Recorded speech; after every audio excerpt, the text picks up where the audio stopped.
Hey there, you're listening to Metal Gear Mondays 2.0. This is Alessio coming at you with a little bit of a pre-roll. I just wanted to be sure to include a little message at the front of the episode to just say the show's back. And the show is back in a new format. So effectively we're going to be doing 4 to 6 episode seasons, mini-seasons moving forward, which would give us several weeks in between each season. And we'll be speaking more to that as the episode goes on, but I just wanted to be extremely explicit right here at the front. Metal Gear Mondays is back. It's taking a new format, which will allow us to put more effort and energy into making the episodes better, longer, and more informative. If you want to support us, you can go to patreon.com/MetalGearMondays. That's new. Or you can tweet directly at us at Metal Gear Monday. Thanks, character limit, on Twitter and on Facebook, facebook.com/MetalGearMondays. Enjoy the episode, you guys, and welcome to the new Metal Gear Mondays. Wrestling superstar Sam Wright is walking up and down the streets of Seattle in present-day America. Oh my god, it's the champ! Champ, would you sign an autograph? Oh, for your son? No, for me. Wait, what about your boy? Well, you can have him. Would that please the champ? No need. I have an army of good boys. Champ.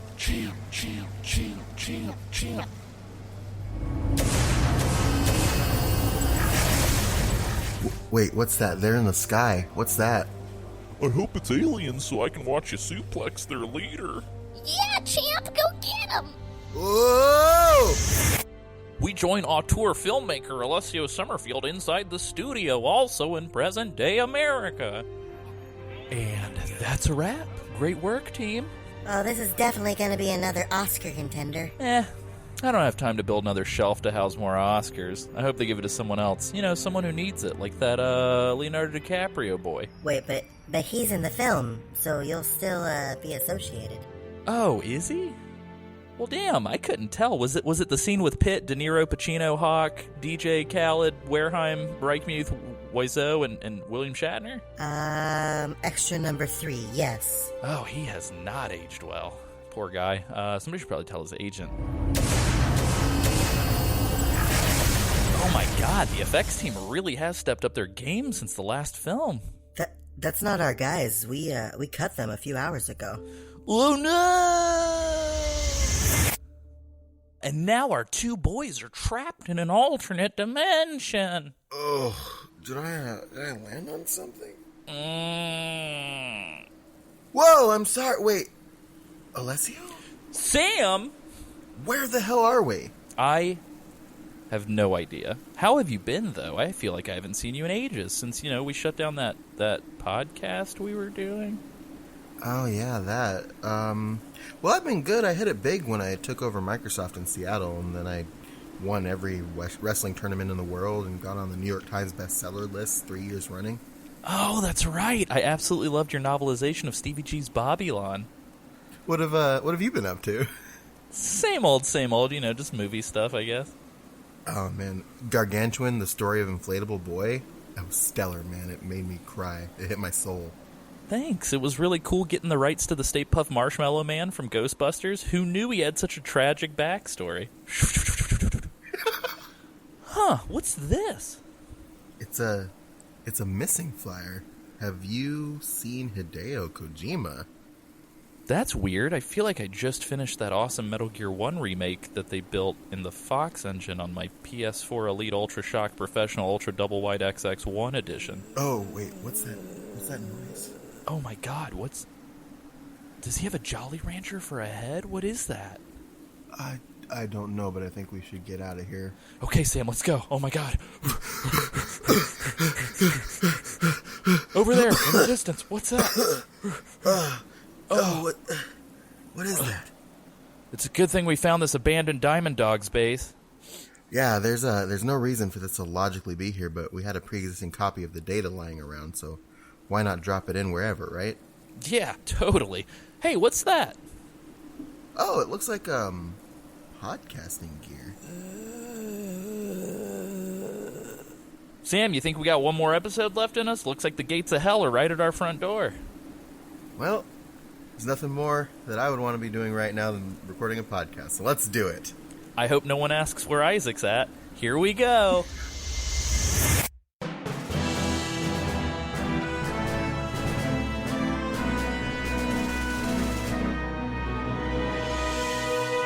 Ladies, gentlemen, boys, and girls, you're listening to Metal Gear Mondays, the Metal Gear Fancast, brought to you by Metal Gear Mondays. Oh my God. Whoa!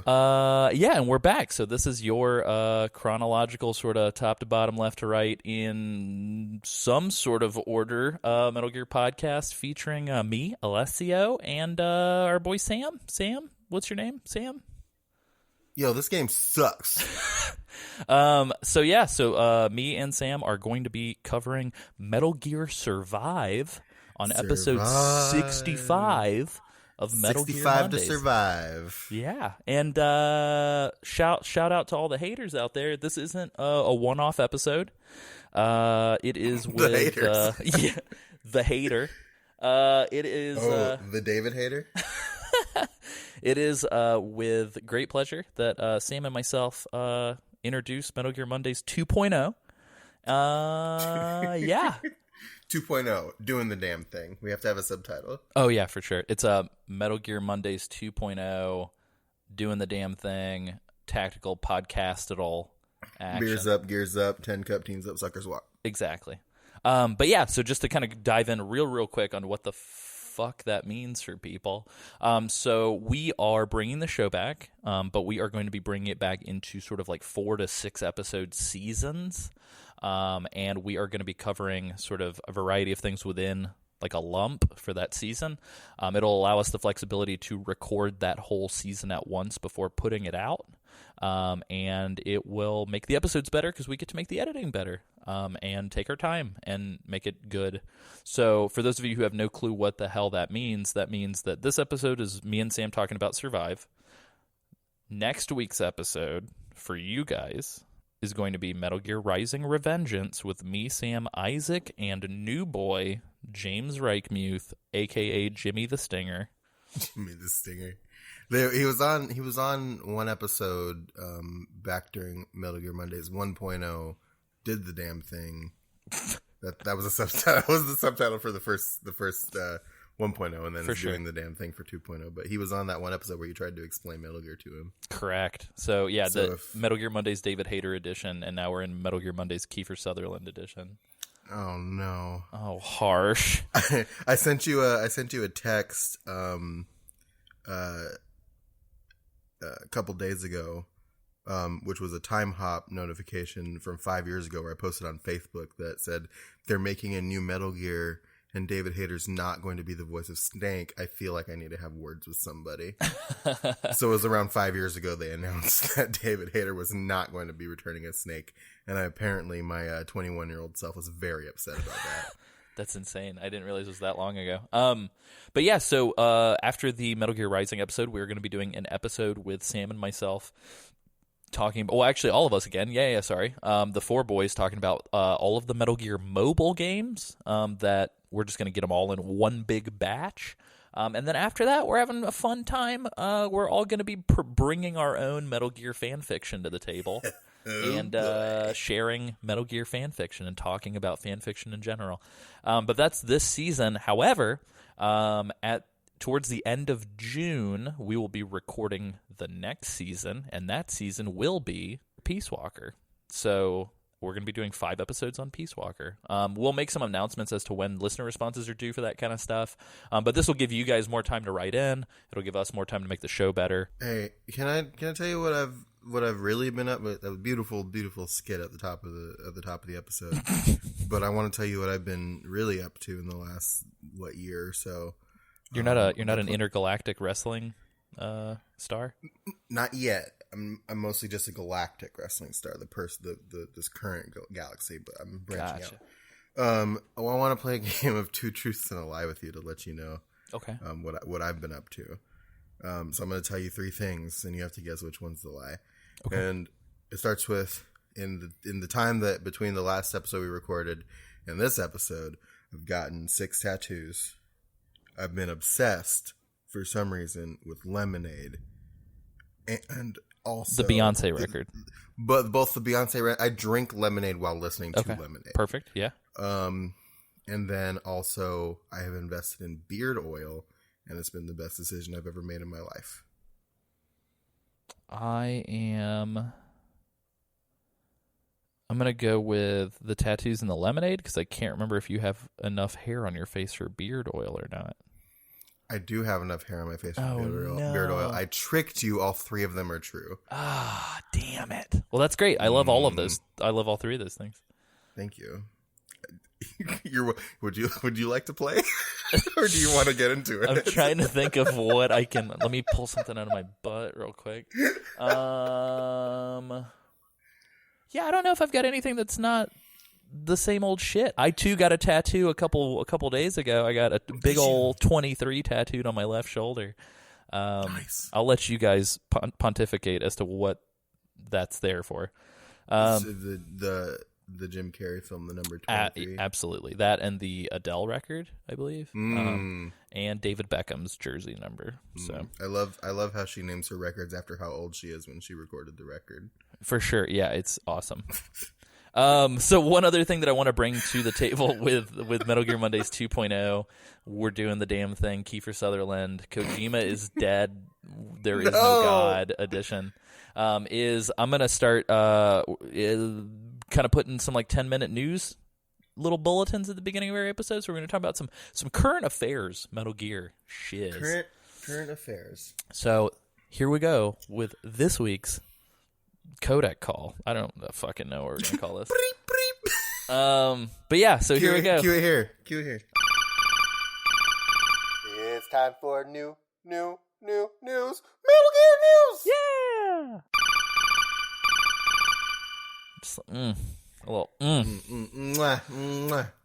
But The yeah. classics. So what I did for this week. So we've got 2 things that are pretty chill, pretty trill, and then we've got like 3 things that are like Not So not yeah. chill at all. So the first thing, and this is kind of an oldie, but since we're talking about Metal Gear Survive, why not? Metal Gear Survive was in the UK top 5 releases the month that it came out.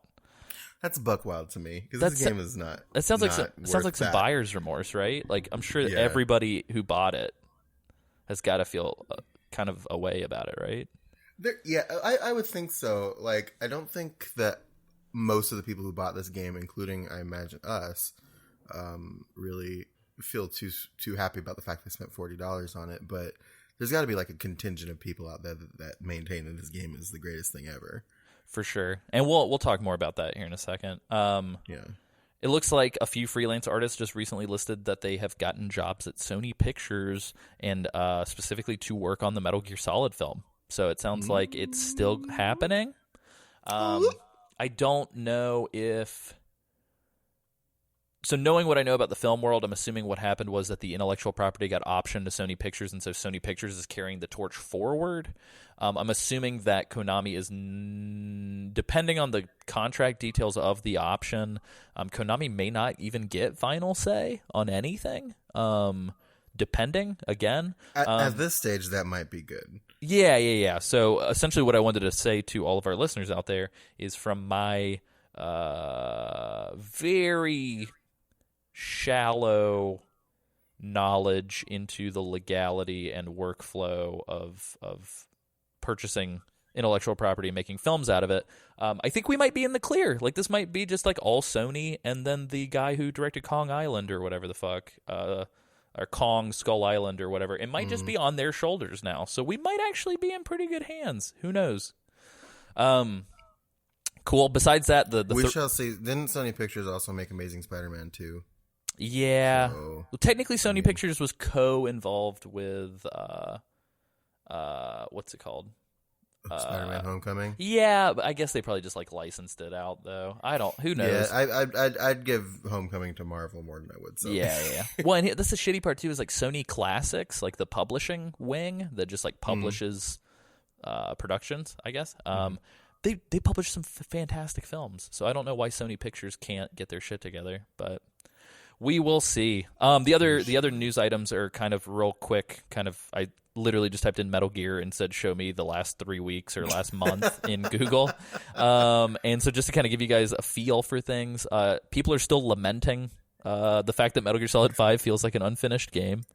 Lots of people are talking about how Metal Gear Solid 2's ending speech still matters, and I'm talking like 5 articles got published in the last fucking 48 hours about this. I remember I sent you a link to like some type of Facebook post, which is funny because that's also part of this what we're about to start talking about. But a couple of I guess it'd be like a couple months ago, and it was just like everything that the speech and that the colonel said is just like way too relevant, like scary relevant to like everything that's happening in the country right now. So my MGS2 fanboys out there, yeah, definitely like some fake news, some like government shit, and I would say specifically with the whole Cambridge Analytica like weird Facebook privacy breach, things are kind of spooky. Problems. Yes. Also, between episode 64 and episode 65, like 9 to 10 months have passed. So if you guys still haven't watched the second Death Stranding trailer, or excuse me, the third Death Stranding trailer, or any of Hideo Kojima's interviews with IGN talking about the lore of Death Stranding, there's a lot of really fucking cool stuff. Sam, are you excited for that game? I'm very excited about that game. And you know, the Buck Wild thing is that I still don't know what it is. Oh, yeah. Like, still have no idea, like, what it is, how it plays, like, what the gameplay is. I'm just very excited for it, so... I didn't realize, so I know based on the videos that are out right now, it does definitely seem like there's some sort of weird sort of interdimensional kind of like when you die, you don't really die, kind of Dark Souls style. Yeah, that was the one interview that I remember sending you was like, he was talking about how like that area with like in the first trailer where like all those things were in the sky. Yeah, and it was, that's like the beach, death like, area, right? Down. Yeah, when you die, you go there, and it's like a hub world, kind of like Dark Souls. There's like this place where you're safe from everything, and then you can go out and respawn and like go do the thing again. So it's like, it's intriguing, and like there is like, I don't understand how there's 3 trailers and he's had so many interviews, and I still don't know what the game is. The crazy part is I believe there was an interview where he was talking about how there are multiple protagonists. And so apparently there's a female main character who speaks both French and German that appears in the game that we know nothing about. Oh, yeah. We haven't seen her at all in any of the trailers. And I believe that a lot of people are speculating that it may actually be, oh man, I'm trying to remember who. Fuck. People are speculating that I think it's somebody from one of the recent Oscar contenders that people are speculating it is, and I can't remember if it was Frances Shape of Water. McDormand. No, I wish. No, that would be badass. That'd though. be fucking amazing. I can't remember who it was. I think it may have been somebody from Call Me by Your Name, or I can't remember. I don't know. But anyway, Sam, are you ready to jump in Metal Gear Survive with me? Oh God, I guess. Here we go. I don't want to go back.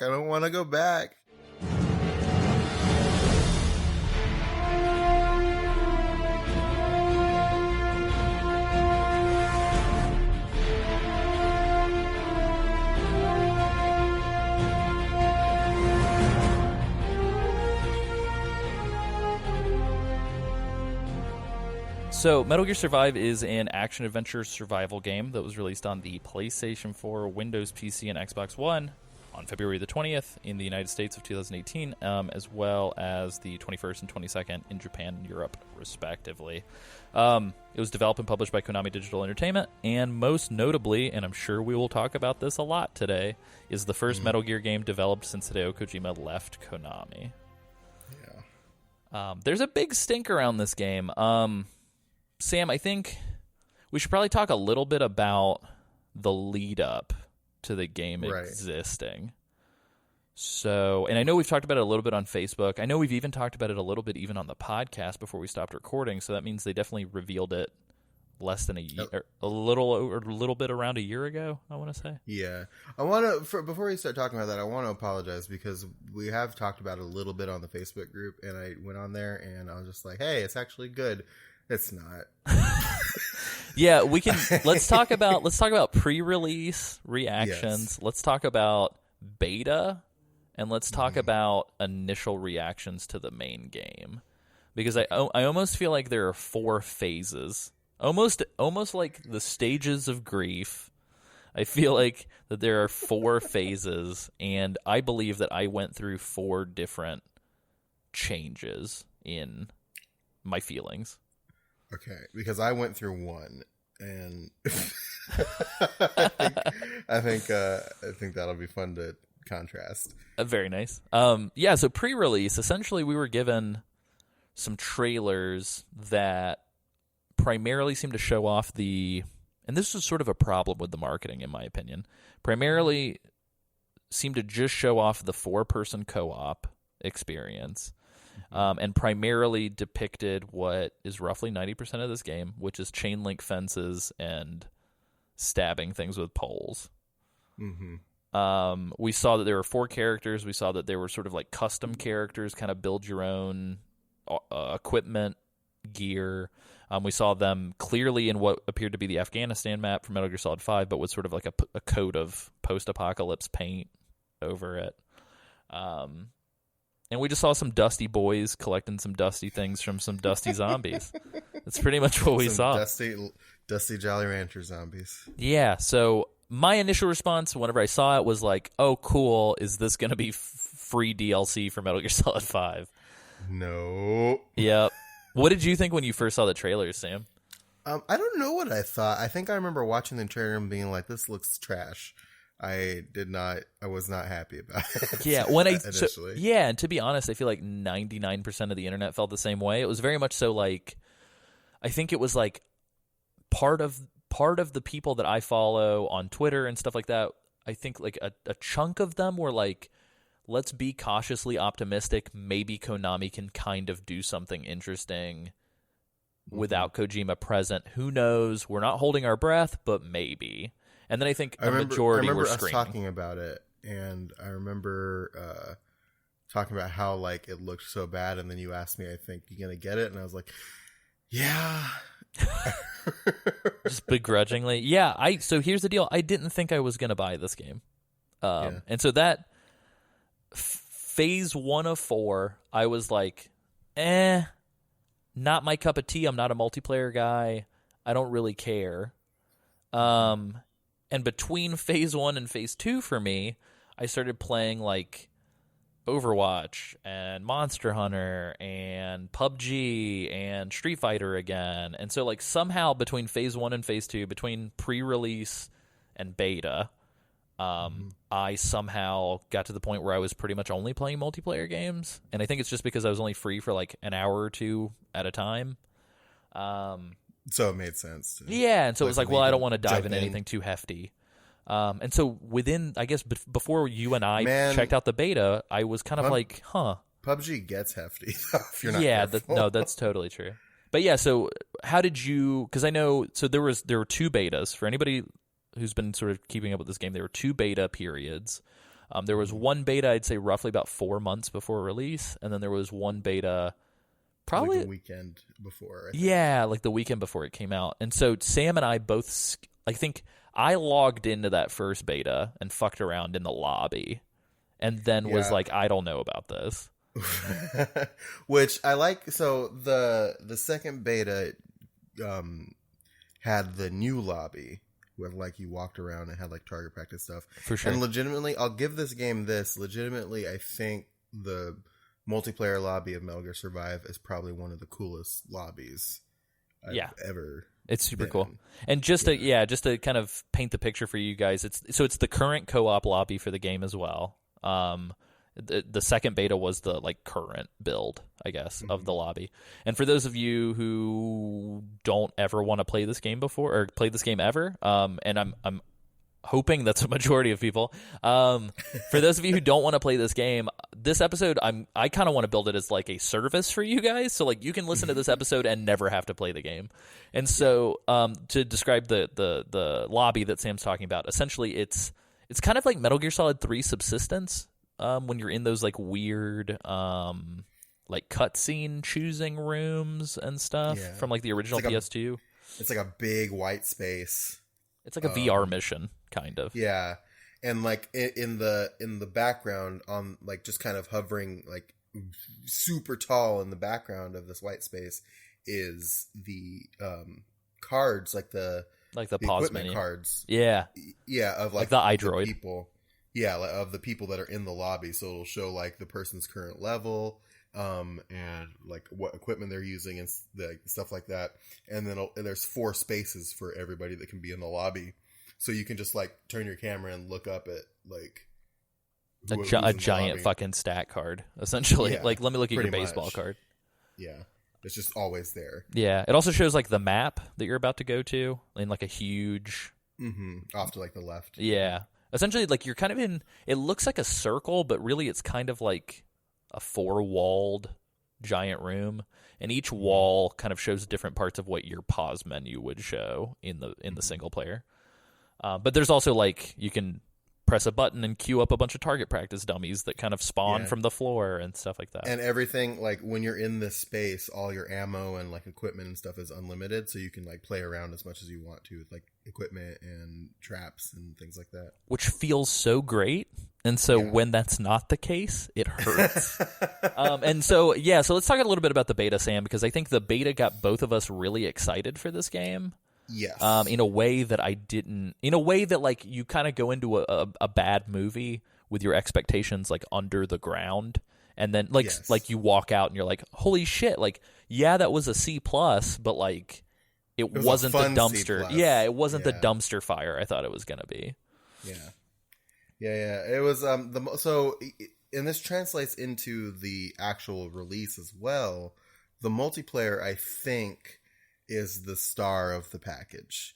It definitely feels like maybe like the multiplayer should have been a couple of game modes released for Metal Gear Solid 5. Oh yeah. And if it would have been $10 DLC for MGS5, like I would have.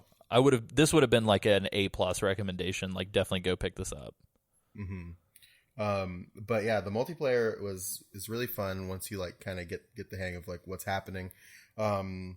You're in just like a place that you have to defend, and this like digger is trying to collect energy from space. Yeah, I guess. We'll get into the narrative deceit that's happening in this game.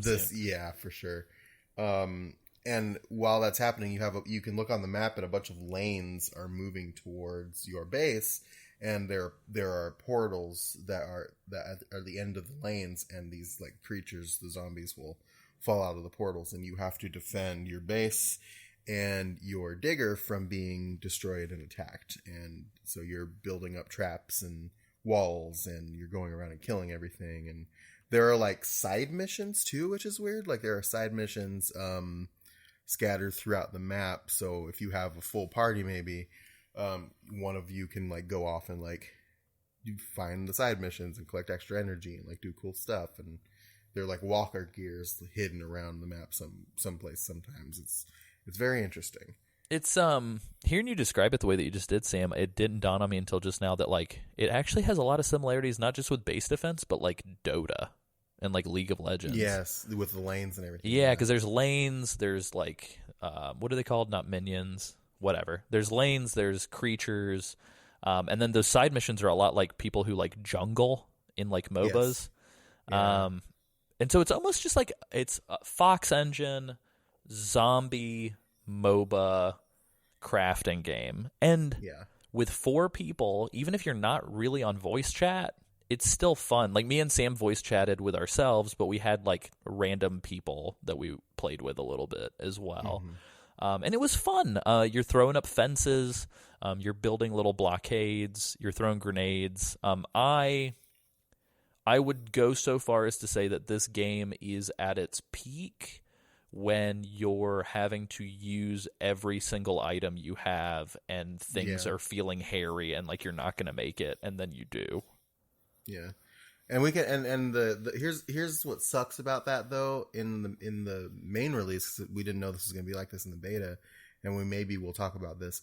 The multiplayer uses the same resources that you have in single player. Oh Jesus fuck yeah. So if you play the multiplayer and you like use up all your resources in multiplayer, you have fucking nothing in single player. This game, and we'll talk about it I think at length as we kind of get into the story.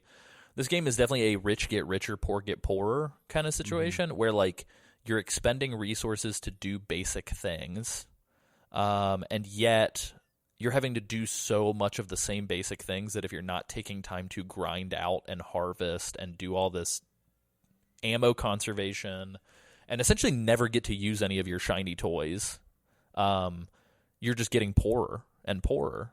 And there's not really, I don't know. I feel like there's a lot of balance issues here, and that's what makes me feel like this was a very half-assed development.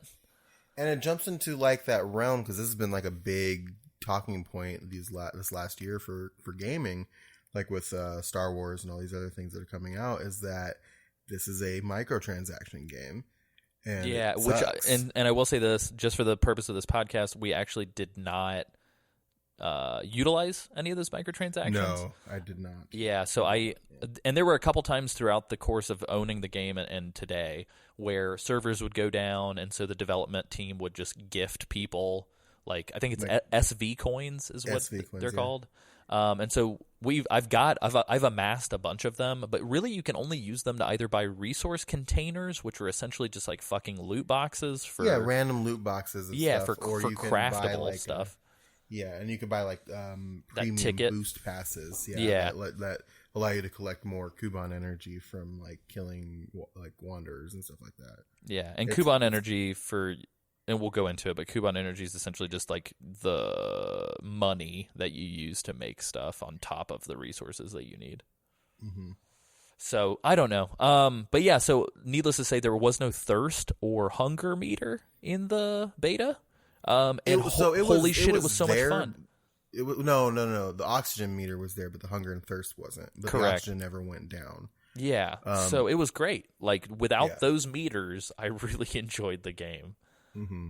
So the problem with the meters is that in single player, the hunger and thirst meter go down so fucking fast. It's very fast. It feels like you're playing for the meters instead of playing a game that should be fun.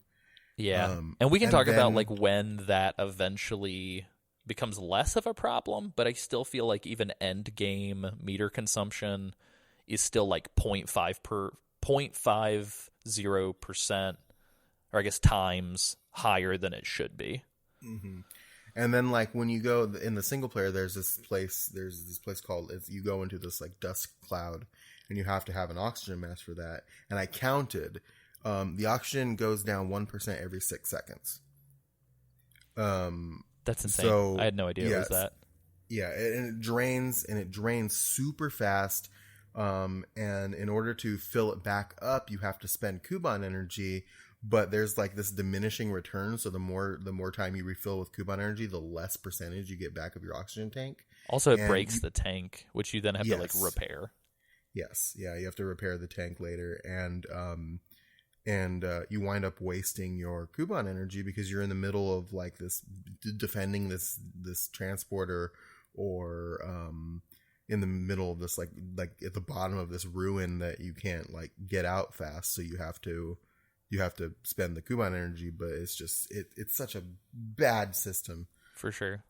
So real quick, just getting back to it. So I'd say between phase 2 and phase 3, so again, beta and release, I was kind of excited, man. Like, I'm not gonna lie. I had a good time playing with you. I know that you had pre-ordered it. Yeah, I pre-ordered it just because I wanted to have it the day that it came out. For sure. And there were some bonus items that came with it.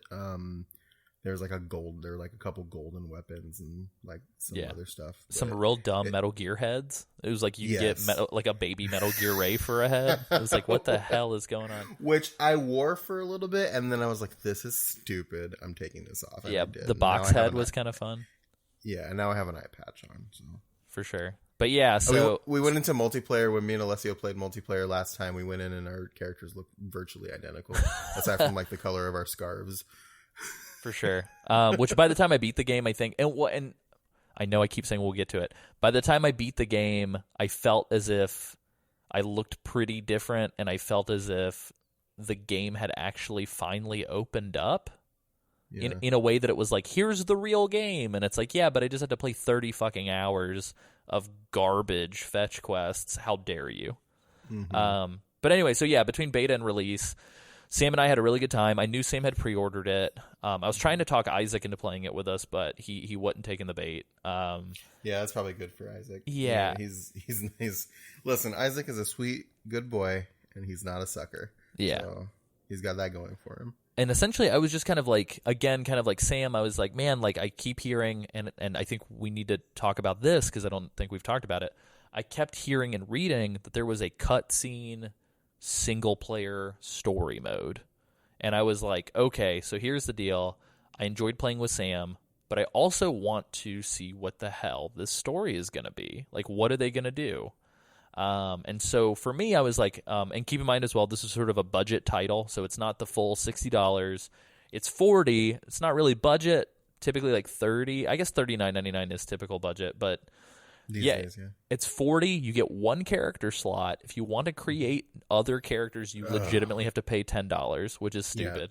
This was a controversy when the game came out. Yeah. And for good reason. That sucks. And they still haven't changed it. And I don't know. I'm the kind of person who never makes more than really one character anyway in video games. But I can imagine if you are, and I think it bounds it by PSN account. So if you're a multi-family household or whatever, multi-person household, I think you can just each have your own PSN account or each have your own sign-in. And I think you can have one character per. But I can imagine that it's probably frustrating. Yeah. But anyway, so I went ahead and said, fuck it. Just as a rule with multiplayer games or multiplayer only games, I will tend to buy them digitally because in my opinion, if the servers ever shut down, what the fuck am I going to do with a physical copy? And so I typically buy digital multiplayer only. I bought Monster Hunter physically because it does have single player, I guess, elements to it or whatever. But Metal Gear Survive, spoiler alert, always online. You cannot play the game if you're offline, period, at all. So if servers go down, that single player is going to be. Yeah, it's gone. Which, like, fuck it, it's stupid, whatever. So anyway, so I pre-ordered it digitally through PSN. I pre-downloaded it, so right when it went live, I had access. Sam, I don't know if I ever told you this, so I happened to be awake right around the time that it was live, and so I was like, oh, well, fuck it, like, I'm going to check it out. For 3 hours after the game released, which it released at 10 p.m. Central, or maybe midnight Central. I think it was midnight Central. For about 2 hours before I went to bed, every single stream on PlayStation Network and every single stream on Twitch was a black screen saying that the game didn't have the patch it needed installed. Oh my god. And we went through 3 patches before the game became playable. I sat there and literally had to download 3 patches that were released probably about 45 minutes apart from each other before I could even play the game. What kind of foolishness is that? Yeah, people were really bummed out. There was one streamer, and I really wish I would have told you this, Sam. There was one streamer who was frustrated that it wasn't live yet, and so what he did was he pulled out a bunch of beautiful art coffee table books, and we just flipped through them, and he talked about them while we were watching the stream. It was hilarious. That's awesome. But was yeah, it like Metal Gear art or just art in general? No, it was just like art in general. He was like, that's hilarious. And yeah, it was wonderful. I just like popped into the text chat and I was like, you got to do something with those fucking $120 coffee table books. And he was like, yep. But yeah, super, super weird. But yeah, so the game finally came out. Sam, coming off the beta, we had high hopes. Not high hopes, but like medium higher hopes. Yeah. Yeah. It's like higher by Creed hopes, is essentially. Yes. When I first started playing the single player, my feelings went from cautious optimism to eye-rolling negativity probably within the first hour and a half. Yes, because here's the thing about the single player. I played a good chunk, even like after I played a pretty good chunk of the single player before I just gave up and started watching videos, but spoiler alert, after a certain point I gave up and I started watching videos because I could not anymore. Alessio is a better man than I am for finishing this game. Well, and I'll talk to you guys about the illness of why I finished this game after Sam tells his story, because legitimately there's a weird reason why I finished this game. But I was actually like into it, like the tutorial section where you first obviously the opening cutscene was interesting enough, I guess. It was the Mother Base, the assault on Mother Base, and Snake was there, and it was like, oh, this could be interesting. And then Good Boy starts talking about, or Good Luck, I guess his name is, but whatever. Starts talking about like bullshit, and it's like this weird cutscene where it's like, camera footage, like security camera footage. So it's like it like transitions and it's like moving at like a glacial pace because they don't want to animate anything. Apparently. Oh, I noticed so much of that. There were so many moments where they were like, let's just use still photos in the bottom corner while two talking heads talk. Yeah, it was just like most of the important, like there were a couple of cutscenes, like actual like animated cutscenes, but like for the most part, most of the cutscene and important information takes place in like a fucking codec conversation. Yeah, and it's not even like a good codec. It's just like it's just like pictures of the. It's like a visual novel. Yeah, it's like so fucking weird. It's like cheap visual novel. But like after that first cutscene, and you wake up and you go into the tutorial. I'm just like, okay, I could get into this, and it was interesting. And then you get out, and then you meet Reeve, who's a dick. He's a dick for like the first half of the game, and then he gets better eventually. But you meet Reeve and you're angry at each other for a second, and then you decide to work together, and you leave the compound you're in, and you like over the horizon you see fucking Mother Base just hanging out. And this is this isn't even MSF Mother Base. This is fucking Diamond Dog's Mother Base. We'll dive into the story stuff here shortly. But yeah, there's problems. Yeah, and then it does the title card, and then after that I start exploring the wider land, and I'm just like, oh, okay, this sucks, huh? Essentially, what you just described was like if a group of high school students tried to make Breath of the Wild. Yes. It's like you walk out of the building and you have that like Breath of the Wild Fallout Oblivion moment where you're like, oh shit. And then it's like, oh, the rest of the game's bad from here. Mm-hmm.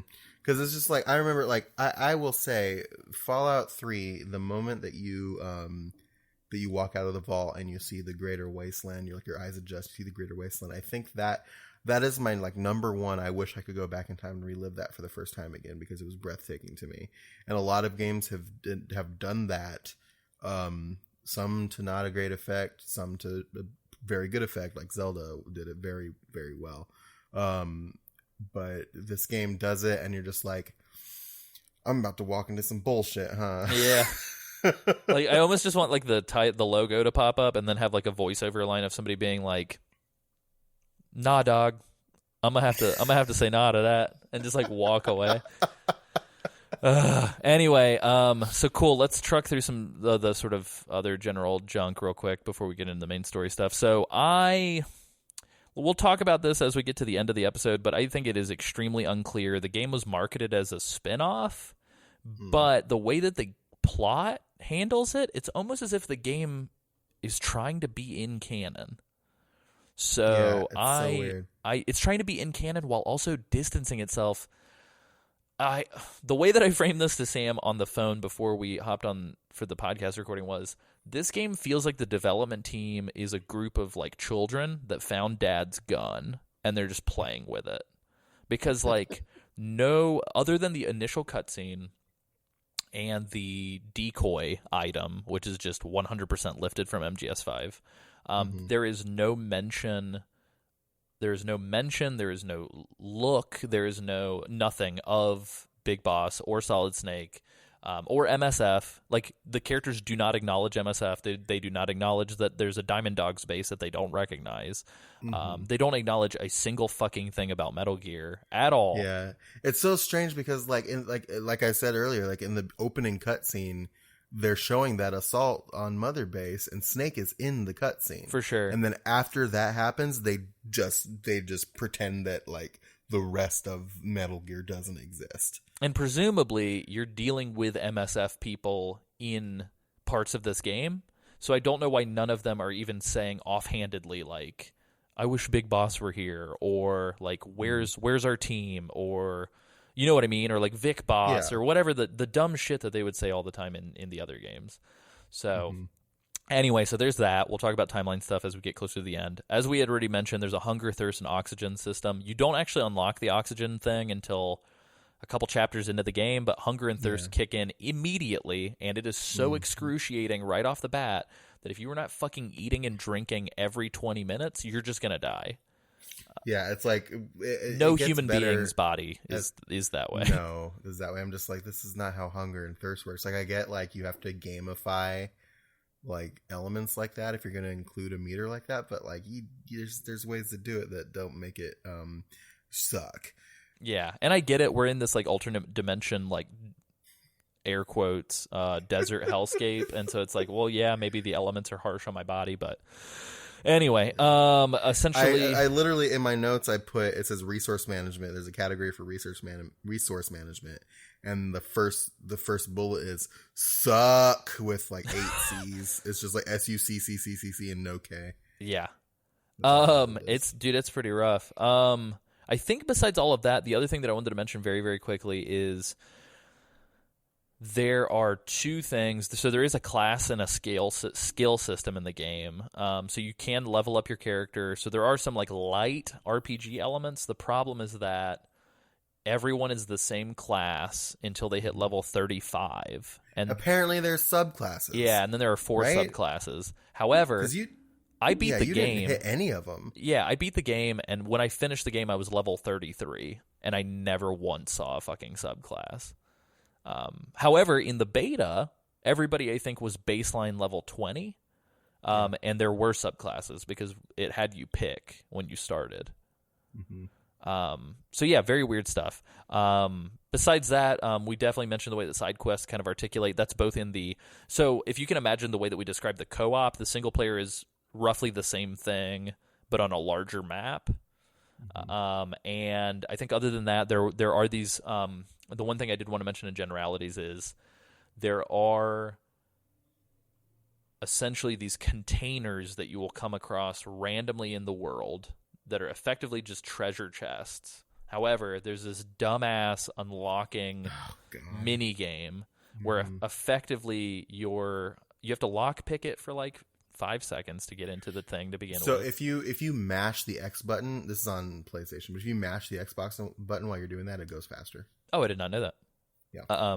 Okay, so there's that. However, once you open the container, you have to open the container. Yeah, you then have to like pull. You have to pull. It's almost like I'm trying to think of how to describe this. It's like you have to pull the lever, and so if you can imagine, it's like like a semicircle. Like imagine the bottom like half a hatch, of a clock. Like you're pulling like a hatch. Yeah, and so what populates on the screen is this like half of a circle that's essentially like the bottom of a clock. And if you can imagine, you're turning the hour hand from left to right, so counterclockwise. But if you can imagine, there's almost like a DDR-esque, like, here's where you should be, like, shadow underneath the indicator. And if you don't match up with it, you then go extremely slow, and the handle goes, like, and everything within, like, 300 meters of you just flocks to you. Alerts, yeah. It's insane. That's the other thing, too. The alert sound from the rest of the game, too, is in there if anybody sees you. Oh, like yeah, the correct. series like that. Yeah, it's like the only it's like the only thing. Yeah. But yeah, it's so stupid because so what happens is you're in the shadow and you have to tap R2, right? Isn't it? Yeah, I think you hold it. You can hold it or tap it. You can hold it. Holding it is probably bad because what will happen is the shadow will just stop randomly. And if you're going too fast or you're not going fast enough, it'll stop and you'll bust yourself essentially. So you have to remain in this shadow the entire time. There's no like forgiveness for it.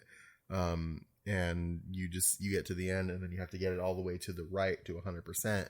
And if you do, you get the treasures, you get the stuff in the box. And if you get seen, then you run and you don't get the treasures in the box. And if you have to back out at any point, you can't, it's not like the lever remains where you left it. You have to do the whole process all over again. Yep. It's like a really shitty hacking mini game, I guess. And so this wouldn't be an issue if the containers weren't such a big deal. But check it out. And Sam, I don't know if you experienced this too. You can't unlock new items to craft or new buildings or new armor pieces or new weapons or whatever, kind of organically. Like it's not like, oh hey dog, like because you know how to build a fence and you know how to build a grenade, you can now build a pistol, or like, oh, you get schematics from completing missions. You can only learn how to build new items from the contents of these containers. Yes. And that is it. And it's random. No, it's completely random. It would make sense. Like, okay, you know how to make a fence, and you know how to make a barricade or something. So now you can make a fence with barbed wire on it. Mm-hmm. Like, there's no like logic tree like that. It's just like, okay, here's your campfire, and now you have to have a hanging pot to purify your water, your dirty water, to boil it to make it clean. But you can't do that until you find like the schematics for a hanging pot. And it's just like, what? Yeah, and the problem with that too is, again, and I believe some of them, like if it's mission specific, I believe that the contents are the same. But I believe in general, the ones that are kind of populated out in the wild, completely fucking random. Yeah. So you might be like, well, like you might be like in my scenario where I didn't get a single gun. And then when I did get a gun, I did not know how to craft bullets for like 15 hours of my game. Yeah. So I literally was just carrying around a gun with no ammunition for like half of my playtime. Yeah. It's brutal. So anyway, I just wanted to touch base on that. And it's just, before we dive into the story stuff, I want to explain what I meant when I said like I have a weird illness and this game kind of scratched that itch. So a lot of the same reasons why I enjoy, from time to time, I get these very, very hard cravings for MMOs. So like Final Fantasy 15 or 14 or like World of Warcraft or whatever. Every once in a while, I'll just get these really bad cravings for like, I just want an MMO where I can just kind of grind, listen to music, and like do some dungeon shit or whatever, and just kind of turn my brain off. Very rarely does it happen, but when it does happen, I go down into like an MMO hole for like a month. This game, in a weird way,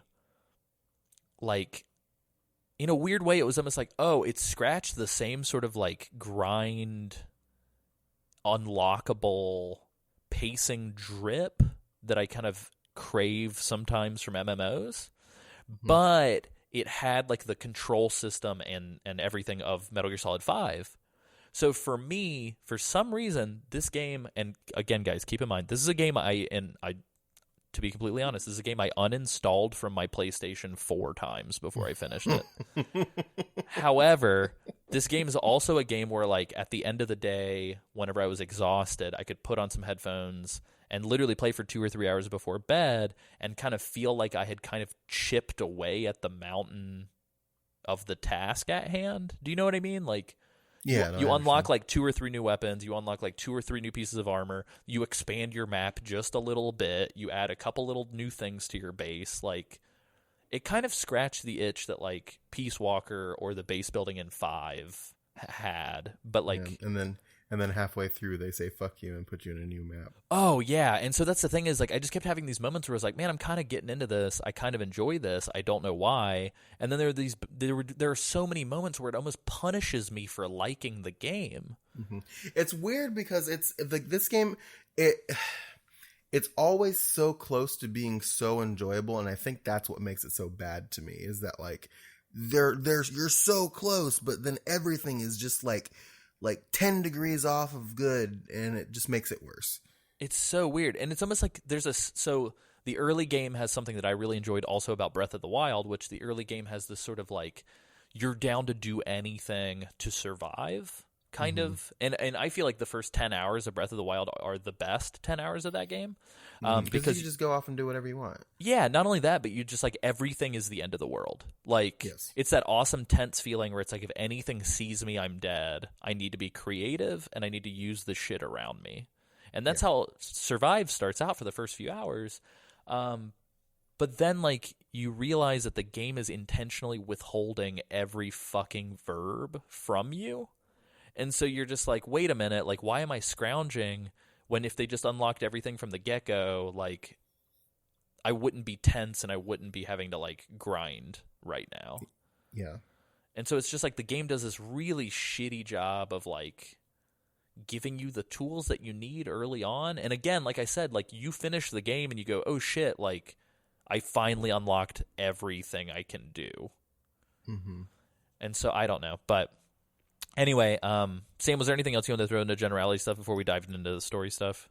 Just like gameplay stuff, like just how weird the AI is. Like I don't know if it was if you experienced this or not. Yeah, let's talk about the enemies. What kind of enemies we got? So first of all, there's a bunch of enemies, and each one is bullshit. First of all, Yeah. so So you have each the one is basic bullshit, ones. but you will encounter one 90% times more than any of the others. Yes, which is the Wanderers. They're the basic enemy type, the Jolly Rancher zombies. Yep. I felt like whenever, and you can either back me up or tell me different, but I felt like whenever I was trying to sneak up behind these guys to stab them and like to just like do a stealth kill, like they turned to face where I was coming at them from. And it's not like they would always see me, like I could like try and sneak around, but it felt like they were always like wandering in my general direction, even though like I wasn't detected. Yeah.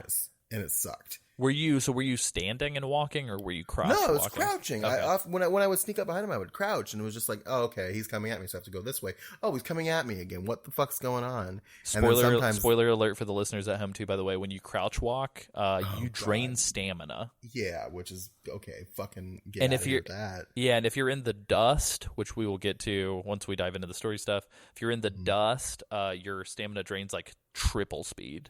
Yep. So it's just like, oh, it's just like a bunch of really great stuff happening. Yeah. So we've got Wanderers. Yeah, and they're like, they oftentimes, a lot of the times when you're trying to do stuff, they appear in like huge fucking swarms, and it's impossible to sneak past them. Yeah. And It's neat to thankfully see they that many enemies on the screen, like Yeah. in the Fox engine. Like it's kind of dope, but yeah. But it's just like they abuse it, and it's just like, well, I mean, my MO, my policy, as you know, Alessio, and as some of the listeners will know, is punch everything. Yep. And this game, I was just like, I hate fighting these things. I don't want to punch everything. I'm going to sneak up and stab them in the head. And there's certain points where it's just, you just can't do that, and it sucks. So you just kind of run past them because they can't catch you. They're not very fast. Mm-hmm. And if you climb up like a ledge, like a waist high ledge, they can't get to you because they can't climb ledges. They can climb over like fences and stuff if they're bent, but they can't climb ledges. So it's just like, okay. Yeah, so you can get on top of a container and just stab them in the head forever. Yeah, and also they don't know. You were telling me about this, but if you put like a fence between you and them, they don't know how to go around things. Yep. So that's good, I guess. Yeah, you can literally just drop a fence in the middle of an open field, and they will try to beeline to you and essentially get stuck to the fence like it's like sticky glue or something. Yeah. And then I find like when and this is another thing we'll get to for the story part, but like when I went to go rescue Miranda, it was a very small area, and I tried to like distract them with like that crystal that explodes. It's not effective in a large group in a small area. So it's just like, what do? You just kind of have to figure it out. For sure. But that's the main enemy type, and They then have two weaknesses too, and I just wanted to point this out because I think every enemy has essentially the same weakness, which is like their head crystal, which glows red, and their back has a crystal which glows red. And so if you stab them in the head or the back, you will do critical damage. And so you do get to see like the little health bars, and you do get to see like the little numbers pop up when it's like a critical. It'll be like yellow and big.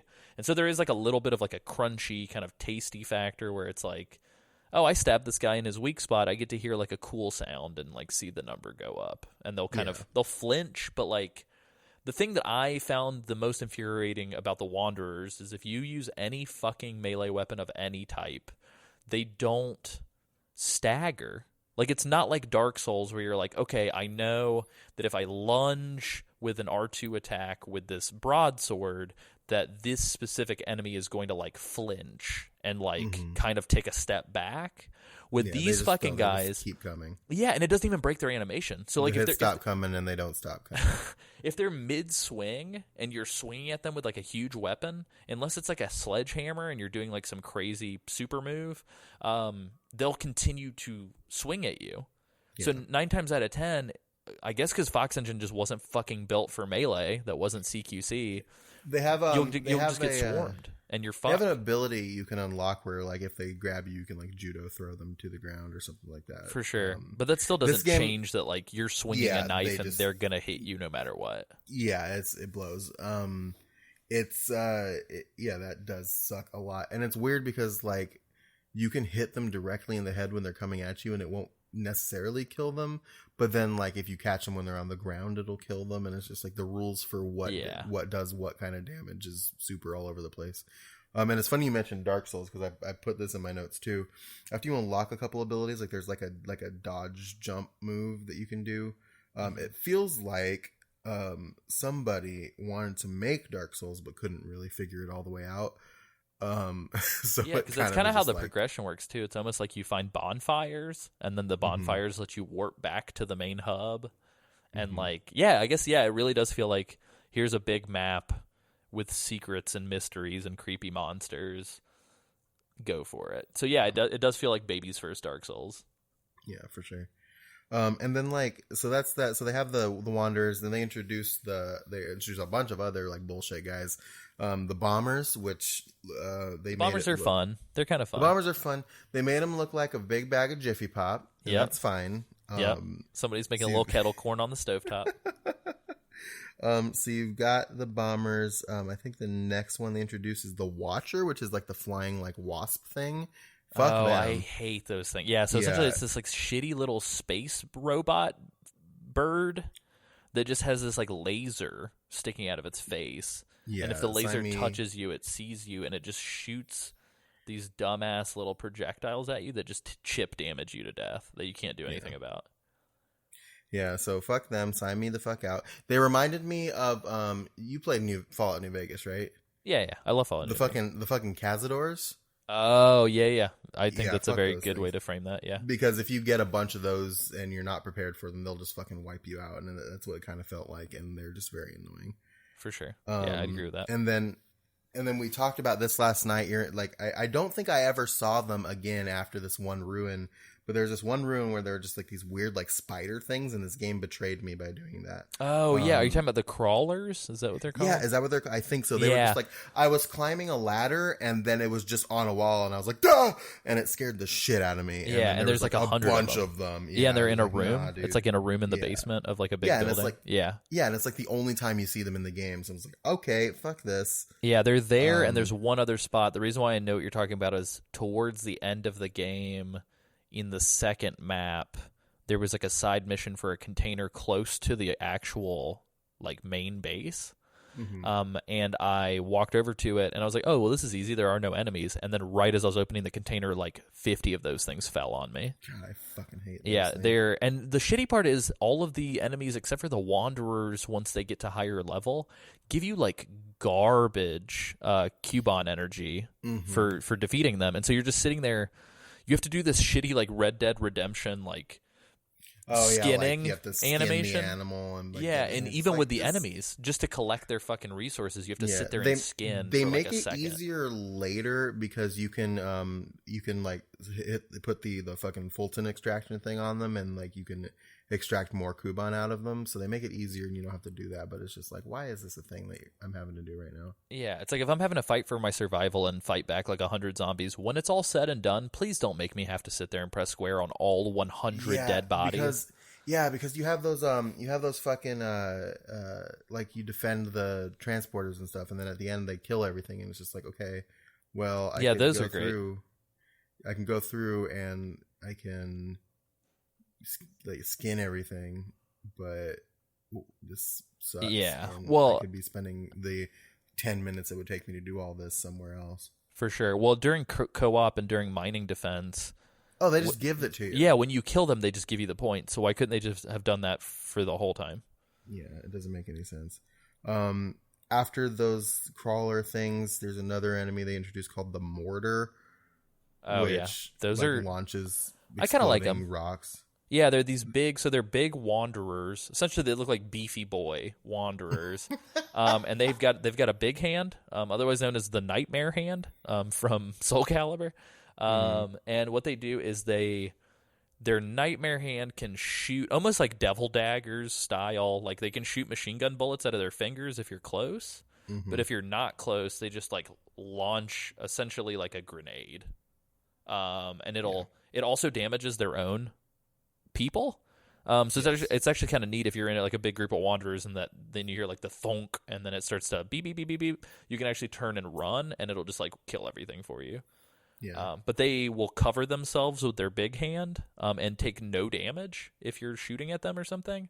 And so, My strong hand. yeah, you kind of have to like run around them and stab them in the back and stuff. And That's a really fun thing when you're when a Yeah. enemy sees you and you do like a little do-si-do with them to get behind them to stab them. That's fun. yeah, so there's and there's also like a variant of the mortars, which is the only boss in the single player, which we will talk about. Yes. So you have the mortar. I think after actually, let's say immediately after we talked about it, they introduced the grabbers. Oh, I hate those things. Dude, Which- that is like my least favorite enemy in a video game. If you're walking around in the second there are two maps. There's Middle East and Africa, and when you get to the Africa map, it's a jungle and you're walking around, and out of nowhere this like vine will grab you by the ankle and like trap you in a place, and then it pops out of the ground. It's like this fucking like weird plant tentacle monster. It's like fucking gross. It's a what's it called? What is the Pokemon with the mushrooms on his back? He's a little crab. Paris. Oh, Paris. Yeah, it's just Paris. Yeah. But it sucks because it's not cute. It's so It's you can fucking gross. yeah, you can see it from a distance. It kind of for me it gave me like weird like Bloodborne like Gantz vibes where it's like there's this a lot of creepy unsettling artificial plant, and if you get too Yeah. close you hear like snake hissing sounds. Yeah, it's And not then great. they grab you by the leg, and every time it happened I was always like either disgusted or frustrated. Yeah. If you crouch walk, you can sneak up on them. Oh yeah. But it also drains yeah, the shit out but- of your stamina. So Yeah, good but luck. of course, like it doesn't. Why would you bother with that? Because fuck it.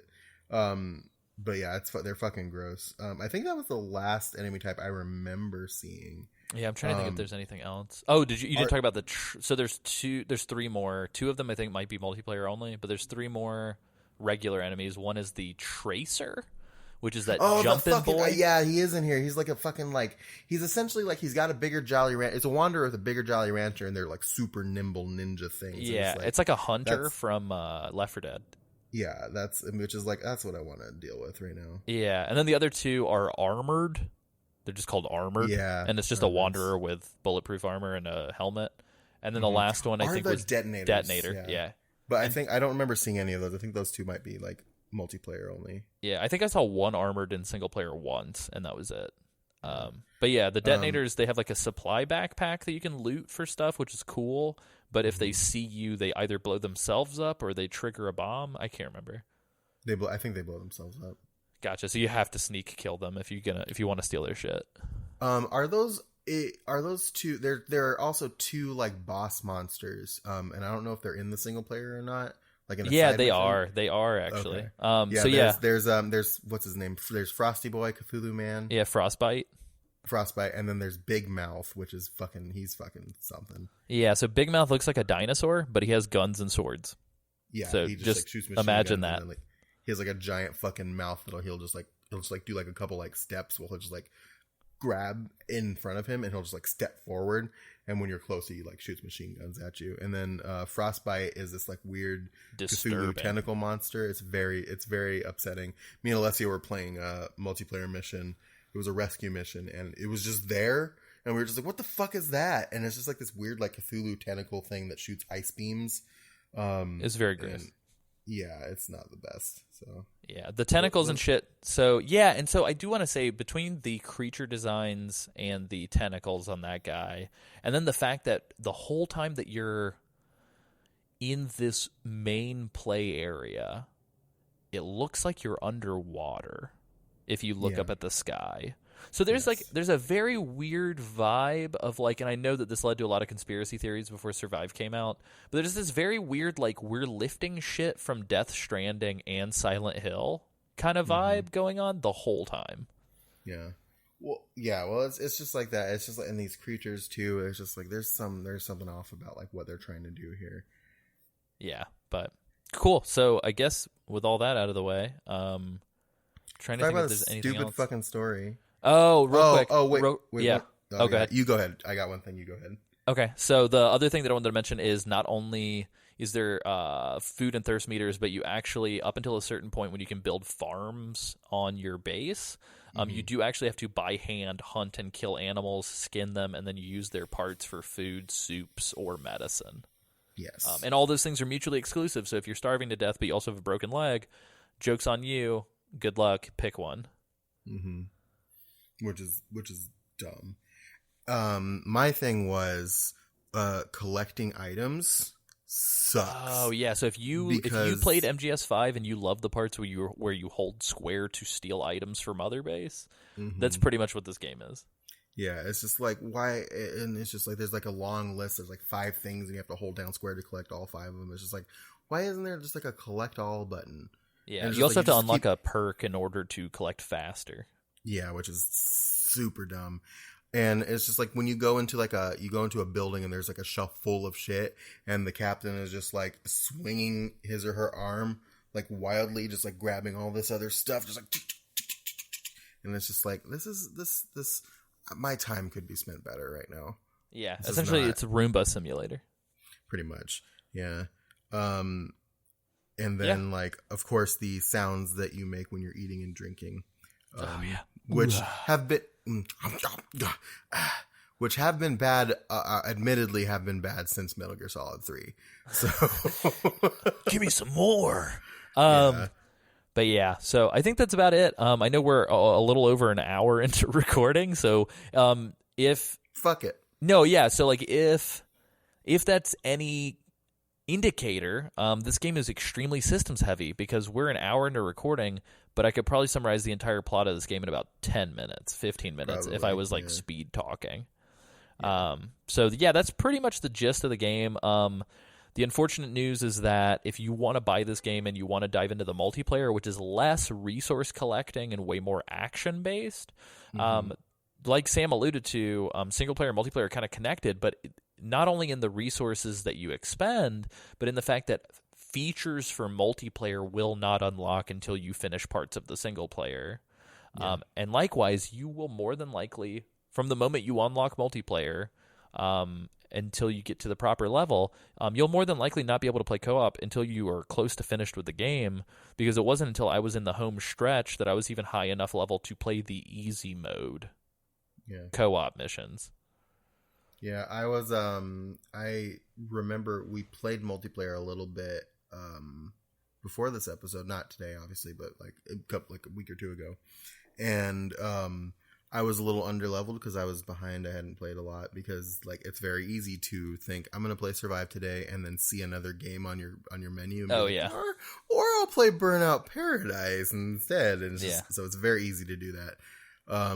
But I was underleveled and we had virtually no options for what we were doing, and it was just like the only like defense mission I had available was like everything was level 20 and I was like level 9, and I couldn't like fight anything legitimately, so I would just like go do the side missions and like sneak up behind like bombers and stab them in the back when I could. And it was just like you're not giving us a lot of options.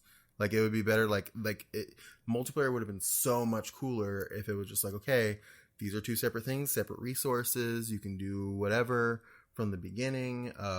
If you're playing a level, like an easy mode level, people you're playing with who are like higher level than you will scale down, so it's more fun for everybody. But they just made like a bunch of like bonkers decisions and didn't do that. Which is weird because the game even got delayed. So I guess I just don't understand, because like if the Fox engine, because like spoiler alert, this game uses like literally almost every fucking asset from MGS5. Including the Metal Gear itself from MGS5.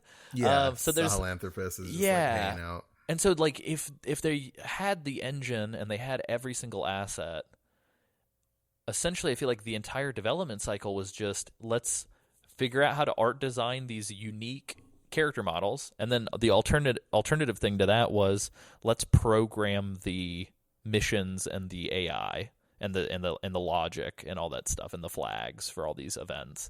So what I don't understand is like, how the fuck did they not have a team of programmers and then a team of like QA people and designers? I mean, this game had a director, it had a scenario writer, it's hard to tell by looking at the credits. It actually has a lot of the same names as MGS5, but I don't know if that's because of the work that was done on 5 and how much was lifted. But regardless, like it's a little baffling that Konami was shipping a Metal Gear game that they're not actually going to put effort into. Yeah, well, it feels like a lot of like decisions were brought in from higher up in Konami, because you remember when the game first came out, people found that like secret message, like Kojima Forever, like whatever it was. Yeah, like, so if you look at the very beginning, and we're actually about to talk about the scene in the very beginning, there is somebody looking at a clipboard, and the first letter of every name on the clipboard actually spells out Koji Pro Forever. And then the last two names listed are like Mosquito, and then I think it's Bastard Yoda. Yeah, it's like Bastard and Cunning, and the Bastard and the Cunning names are the names of the producer and director of the game. Yeah. And so I don't know if it's a developer talking shit about the producer and director and talking good about Kojima Productions, or if the message was put there by the director and the producer, and they're like jokingly referring to themselves as cunning bastards. But regardless, that's there. And just to stop people before they at me on Twitter about this, yes, the Koji Pro Forever names were in a side mission in Metal Gear Solid 5, but here they are very directly highlighted and focused. Yeah. So, anyway, Sam, you want to talk about this garbage story? Yeah, let's talk about the garbage story. Okay.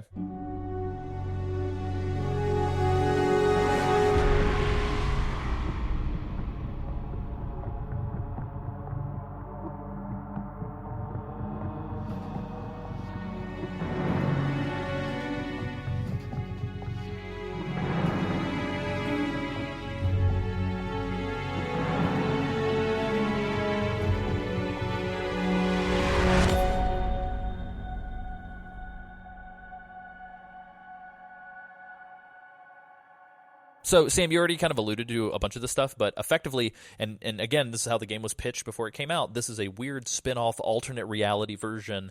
I know we have yet to cover Ground Zeroes or Peace Walker or 5 on the show, so I apologize. But for those of you who are familiar with Ground Zeroes or the beginning of 5, effectively, Big Boss and Kazuhira Miller, who is Master Miller from Metal Gear Solid 1. Big Boss and Miller. Big Boss and Miller are working together. They're coming back from a mission. Their whole team's coming back, and they're coming back to their little base that's like built out off the coast in this little sort of island. And as they're showing up, there's huge explosions. It turns out that this UN team that was coming in to investigate and do just a typical kind of walkthrough of the facilities was actually a cover-up for somebody who was there to kill Big Boss and his team. We'll get there. Yeah, we'll get there. But where this diverges is in Ground Zeroes and 5. The helicopter goes down. Miller and Big Boss end up in a coma. I guess Big Boss, not Miller, but whatever. People are hospitalized. A lot of time goes by. The legend rides again. But in this version of events, Big Boss's helicopter goes down. Blah blah blah. Same as always. However, a wormhole opens up above the base as it's being destroyed and just starts sucking up people. Yeah, which if you played Metal Gear Solid 5, doesn't happen. The weird fucking part about this, though, is the game doesn't quite know if it should start there or then start in this new weird thing. So what happens is, we see people get sucked up through the wormhole. You very easily could have just jumped into the beginning of the game at that point. However, what they decide to do is, we jump to the next day. Yeah. The UN has sent an aid team to, I guess, figure out who's dead. I don't know why. They're there. Introducing Good Boy. Introducing. This is the only time I'm gonna say his name accurately. Introducing Good Luck.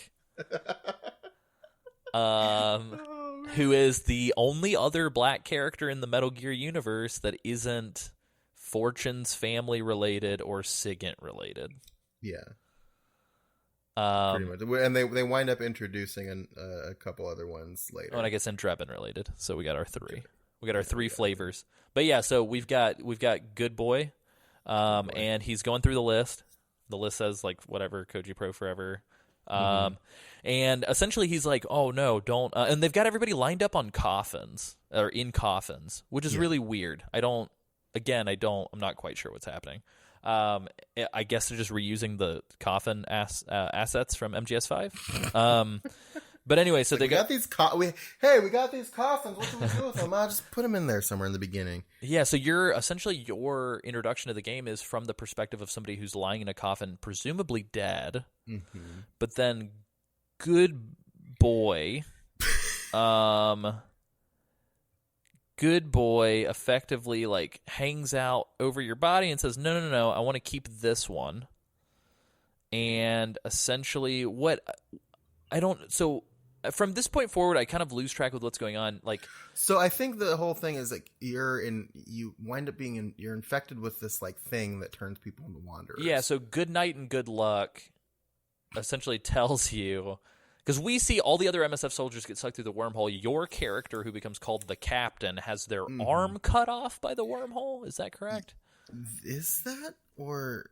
I don't Anyway, remember. It's something. So essentially, what happens is that you get a fucking liquid snake arm that like every 8 hours bugs you in the game, and you're put into this like John Goodman puts you into this place, this like weird place. And since you're infected with this thing, you're there, and your job is to like collect data or something like that. Mm-hmm. But yeah. Yeah. So, and then Goodnight essentially keeps talking to you. And so the weird thing that ends up happening is, so effectively what you need to know is that you get talked to about wormhole technology. You get sent through a wormhole to this place called Dite. Cutscenes. Yeah, Dite allegedly is this like weird blasted hellscape alternate dimension that they've quote unquote discovered, but there's a Diamond Dogs base there. You're in Afghanistan, and for whatever reason you run into this fella named Reeve, who Sam alluded to. Yeah, well, here's the weird thing. The game refers to him as a Zoff soldier, like an XOF soldier. Yeah. What doesn't make any fucking sense though is that the MSF was on that base. The XOF guys were the guys there to kill the MSF people that were sent by Skullface. Yes. And Reeve is a bad guy then. Yes. Like Reeve was like hanging with Quiet and all them. Yeah. Reeve. I picked that up too. It's just like, yeah, this guy. I shouldn't like or trust this guy at all. Well, yeah, but then everybody becomes best buds. It just doesn't make any fucking sense. It's weird, but whatever. So anyway, you meet him, and then he like aims his gun at you for a minute, and then Goodbye chimes in on the chat, and is just like, hey, this is, and he explains everything that's going on, like I think again. Yeah, so Good's got to tell you what's going on. And I will say, I think there is one quick thing. Essentially what he alludes to is that they're using the crystals that the wanderers and the creatures are made out of to have this like insane energy that they can use to power everything in our world. And so the big thing is that Reeve wants to leave, you want to leave, but you can't because you're trapped there until you can send a ton of energy to John Goodman. John Goodman. So you escape this building, and then they do the aforementioned title card, bad Fallout play, whatever thing. Yeah, shitty font. And then you make your way over to what will essentially be your base camp, and out of nowhere, my favorite character, Mom and Dad Virgil, comes rocketing out of nowhere. Well, and just for you guys to know too, so it's essentially the AI tank that the boss's consciousness exists in within MGS5 and Peace Walker. It's like one of those like cylinder AI with like the eye, like the glowing eye in the middle of it. Yeah. So you're just like hanging around. There's just like empty space, and you're looking, and then this fucking thing just rockets out of nowhere and lands and introduces itself. And its name is Virgil, and it has two voices. One is like a digital woman, and one is a digital man. And over the course of the game, I took to calling Virgil Mom and Dad, because like you become emotional, like everybody becomes emotionally connected to this for some fucking AI. reason. It's so stupid, like to the point where like close to the end of the game, like everybody, I'm just gonna jump over there for a second. Like everybody decides to stay behind instead of going home, because they don't want to leave this fucking AI behind. Oh, yeah. I'm just like, what kind of bullshit is this? Yeah, it's very weird. But yeah, so essentially, the one thing that we didn't touch on too is that Gigi, his group is called Charon Corps, which Charon is like the boatman, the ferryman of death, Death Town. Yeah, ferries you to the afterlife. Yeah, and I definitely 100% want to say, if you haven't played MGS5 Ground Zeroes or Peace Walker, I'm sorry that we just made a bunch of nonsensical references, but that's pretty much the extent to which this game has anything to do with those games. Yeah. So you should be good now. We explain those like little details, and then we'll obviously, when we get to the Metal Gear Solid 5 season, you'll get more information about it, but like, that's it. Like, they're reusing assets for the sake of reusing assets in this game. That's all. That's the only reason why, like, this is how this is, or this is how this is. Yeah, it's like somebody made a mod using Metal Gear Solid 5.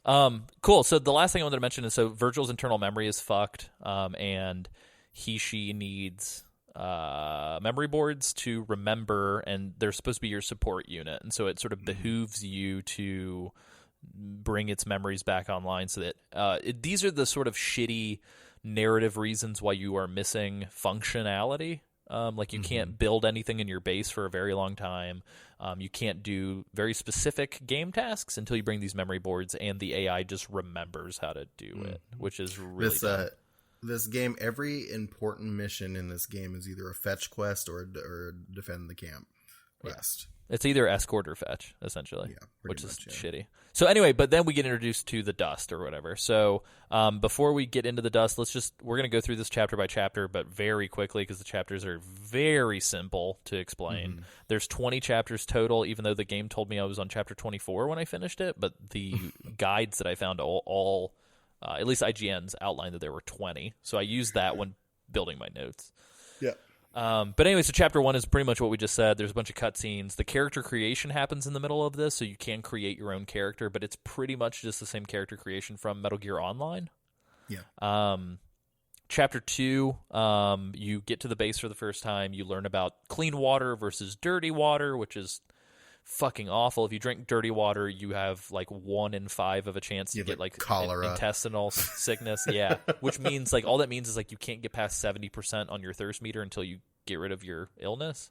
Yeah. And there's a shit ton of dirty water, but until you can build like water purification systems at your base, like it's really hard to find clean water. Yeah, like literally, you have to unlock a way to figure out how to put a pot above a campfire to boil water. Yeah, that's what they do to you. Correct. Also in chapter 2, you kill some sheep and use their food, their body for food. There's the wanderer hunting, which we talked about. The Kuban energy is the energy source that it's the dumbest name. Which is weird because apparently in one of the Armored Core games, I discovered that the energy source is Kojima energy. So I wish they would have just leaned into that. But anyway, so yeah, you learn how to build a spear. You learn about stab. You can stab only spears and arrows and bullets through fences, nothing else. And you go find some data for Virgil. There are multiple data points, I think, in this chapter 2. So there's actually 3 data points. Yeah. And after you get all 3 data points, you find the air tank for you to use to enter the dust. Sam, what the fuck is the dust? Oh my god, the dust is, man. Do you want me to say what the dust actually is? Yeah, there's no we're not using any sort of dramatic cinematic pacing here, so I think we can probably the dust is the Wanderers is the Lord of Dust. It's all the same thing. Yeah, it's all these things. So the dust is, they explain later, a mutation of our medical nanomachines that have developed a consciousness and wants to take over the world and become one consciousness. So the zombies and the dust and everything are fucking nanomachines. So it's nanomachines again. It's nanomachines, of course. But like on a more like high level, like surface explanation, the dust is essentially this like area where it's super foggy, and for some reason they don't put your fucking icon on the map to let you know where you are on the map. And it's like it's like chaff grenade forever. Yeah, pretty much. There's like you can only unlock parts of the map by like walking and being like in them. The only way you can mark things, you have to like craft these like beacon flags and shit like that. So it's super stupid. But it's essentially a place where you go where you have one new resource to manage, which is your oxygen. It's super foggy. You can barely see anything. It's Silent Hill. Yeah, it's Silent Hill. There's a bunch of monsters in there. Your stamina drains super fast. And it's where most of the shit you have to do happens, of course. So yeah, that's what the dust is. So you go into the dust, and a lot of these missions, you're finding memory boards until you unlock like a distress signal, and then that's your first rescue mission. Mm-hmm. And you have to go in and you find this like downed chopper, I think it is, and you have to rescue Miranda, who is a nurse. Mm-hmm. Which doesn't make any sense because there's a down chopper, but then when you get to where she's at, there's actually a wrecked ambulance on the rocks. I don't know if you noticed that. So how'd she get there? Yeah, it's so weird. They don't really explain how any of them get there. They just kind of mysteriously fall into the world. It's so strange. Yeah, and so periodically, besides Miranda and Reeve, there are some other support characters that we're going to talk about here in a split second. But you essentially talk to the characters at your base to get side missions on your map. Mm-hmm. And then some of those side missions will happen to be other survivors for you to bring to your base. Mm-hmm. And which are like their names are like the mother base. People you can unlock like Hardy Boulder and like shit like that. Yeah, and essentially you one at a fucking time level up your base to just do the same shit that you did in Peace Walker and all that stuff. Right. And it's and can I say about Miranda, whoever that voice actress is, every time she speaks, she sounds like she's on the verge of crying. Oh yeah, it's brutal. Yeah, and I will for better or worse, this game's got anime aesthetic like a motherfucker, specifically with the characterization of the personalities. Yeah, there's a character later that we'll get into, Seth, who calls you partner a bunch. Oh god, and I'm just I got flashbacks to Partner. Hey Pard, that's Monster Hunter for anybody who doesn't know. But he calls you partner a bunch. I'm just like, I don't like you. This isn't an anime. Quit calling me partner. Yeah, that's the only reason why I didn't trust Seth. For sure. Moving forward, chapter 6, we just covered a bunch of chapters. Chapter 6 is the first interior sort of dungeon quest, which is what Sam was describing with the crawlers. Yeah, that's where the crawlers were in one of those. I will say this, the ruin design and like looting these Resident Evil as fuck looking labs underground is actually kind of fun. It's just it only happens like 2 or 3 times in the whole game. Yeah, the ruins, I think if I like doing like the ruins, I wish I wouldn't have had to manage my fucking oxygen the entire time. For sure. I like doing the ruins. It was really cool because like those places are the places where you can just like set traps and like sneak and do like stealth and stuff like that, and it works pretty great. And I remember at the bottom of the first one, you get down to the place where you're supposed to go to get the memory board, and there's just a fucking bomber hanging out, and it was like, oh fuck, like it was properly intense. And that's like one of the things where it's just like, this is cool. And then you play more of the game and you're like, oh god, yeah, this sucks. Yeah, and the game's like, you should hate me, this isn't cool, and you're like, no, but I'm trying to like you. Yeah, so chapter 6 is also when we meet the Lord of Dust. Oh, jeez, that scared the shit out of me. You do this ruin, and you get the thing, and you're walking out of the building, and then all of a sudden, this fucking giant-ass weird thing you can't quite see totally, but it's fucking huge, just shows up, and you're just like, what the fuck is that? I felt like I was in Bloodborne. Yeah, it was like a huge Bloodborne boss. Well, here's the cool thing. So there is like a dumbass cutscene in chapter 6. It's just like, look over here. But before that point, I think around chapter 5, if you're like, again, like running around trying to restock your shit just so you can take the next mission. If you're in this section of the dust, you can just encounter it. Like you just see it and hear it before there's like an official introduction to it. And so that's like super. It's like creepy. leaving the building is scripted. Like scripted to be there, but like you're saying like you could just run into it before that. Yep, because I actually ran into it a bunch before that cutscene, and God. I know, and it was super cool because I was like, oh my god, like is there shit like this just always out here? And it just made the game really cool and spooky. But then when you realize like that's the only thing. Yeah. And it just kind of goes away after chapter 6 until it comes back for the story. I was like, man. Yeah. Anyway, I didn't mean to cut you off. What were you saying, Sam? No, I was just gonna say that would be like it would have been cooler. Like the thing about this game that like I miss from other Metal Gear games is like the wacky fucking bosses. Oh yeah, like so Sam and I were talking before recording. If this game took on like a Saints Row 3 or Saints Row 4 Yeah, kind of a just fucking approach of like wild. fuck everything, We're not taking ourselves seriously. it could have been Here's great. this. Like if it was Yeah. Dead Rising 2 of Metal Gear, that would have been amazing. Yeah. Like if I'm fucking driving a dirt bike and then Genola fucking shows up and does battle with the Lord of Dust, and then I'm just like fighting zombies with a katana, I would have loved this. Yeah, and this is what I was telling you too before we started recording. I guess like in the multiplayer, there's something you can unlock where you can summon Metal Gear Ray to like attack zombies. It's just like more of this, more of that. Yeah, please. Like, yeah, dude, you have complete and total, for better or worse, you have complete and total use of anything Metal Gear. Why the fuck are they not using it? Because like we said, other than the shit at the very beginning and then the Sahelanthropus tie-in that happens later on, there's not really anything Metal Gear at all about any of this. Mm-hmm. So anyway, Chapter 7, you travel from base to base for whatever reason. I found a Jeep in Chapter 7. It was the first time I ever found a vehicle. Can we talk about the weird vehicle degradation? So here's the thing. I never drove any like Jeeps. I found the Walker Gear. Well, I think it happens with the Walker Gear too. Anything electronic, it just falls apart. Yeah, it does, and it happens in the multiplayer too. It's like the longer you're using it, like it just starts like the Walker Gear. I noticed in the multiplayer and in the single player, you're walking along shooting, and then like it just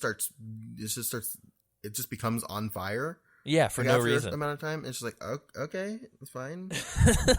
Yes, you got a little too much dust up in your servos or something, I guess. Yeah, like you get these moments of fun, and then the game again is like, oh, I see you're having fun.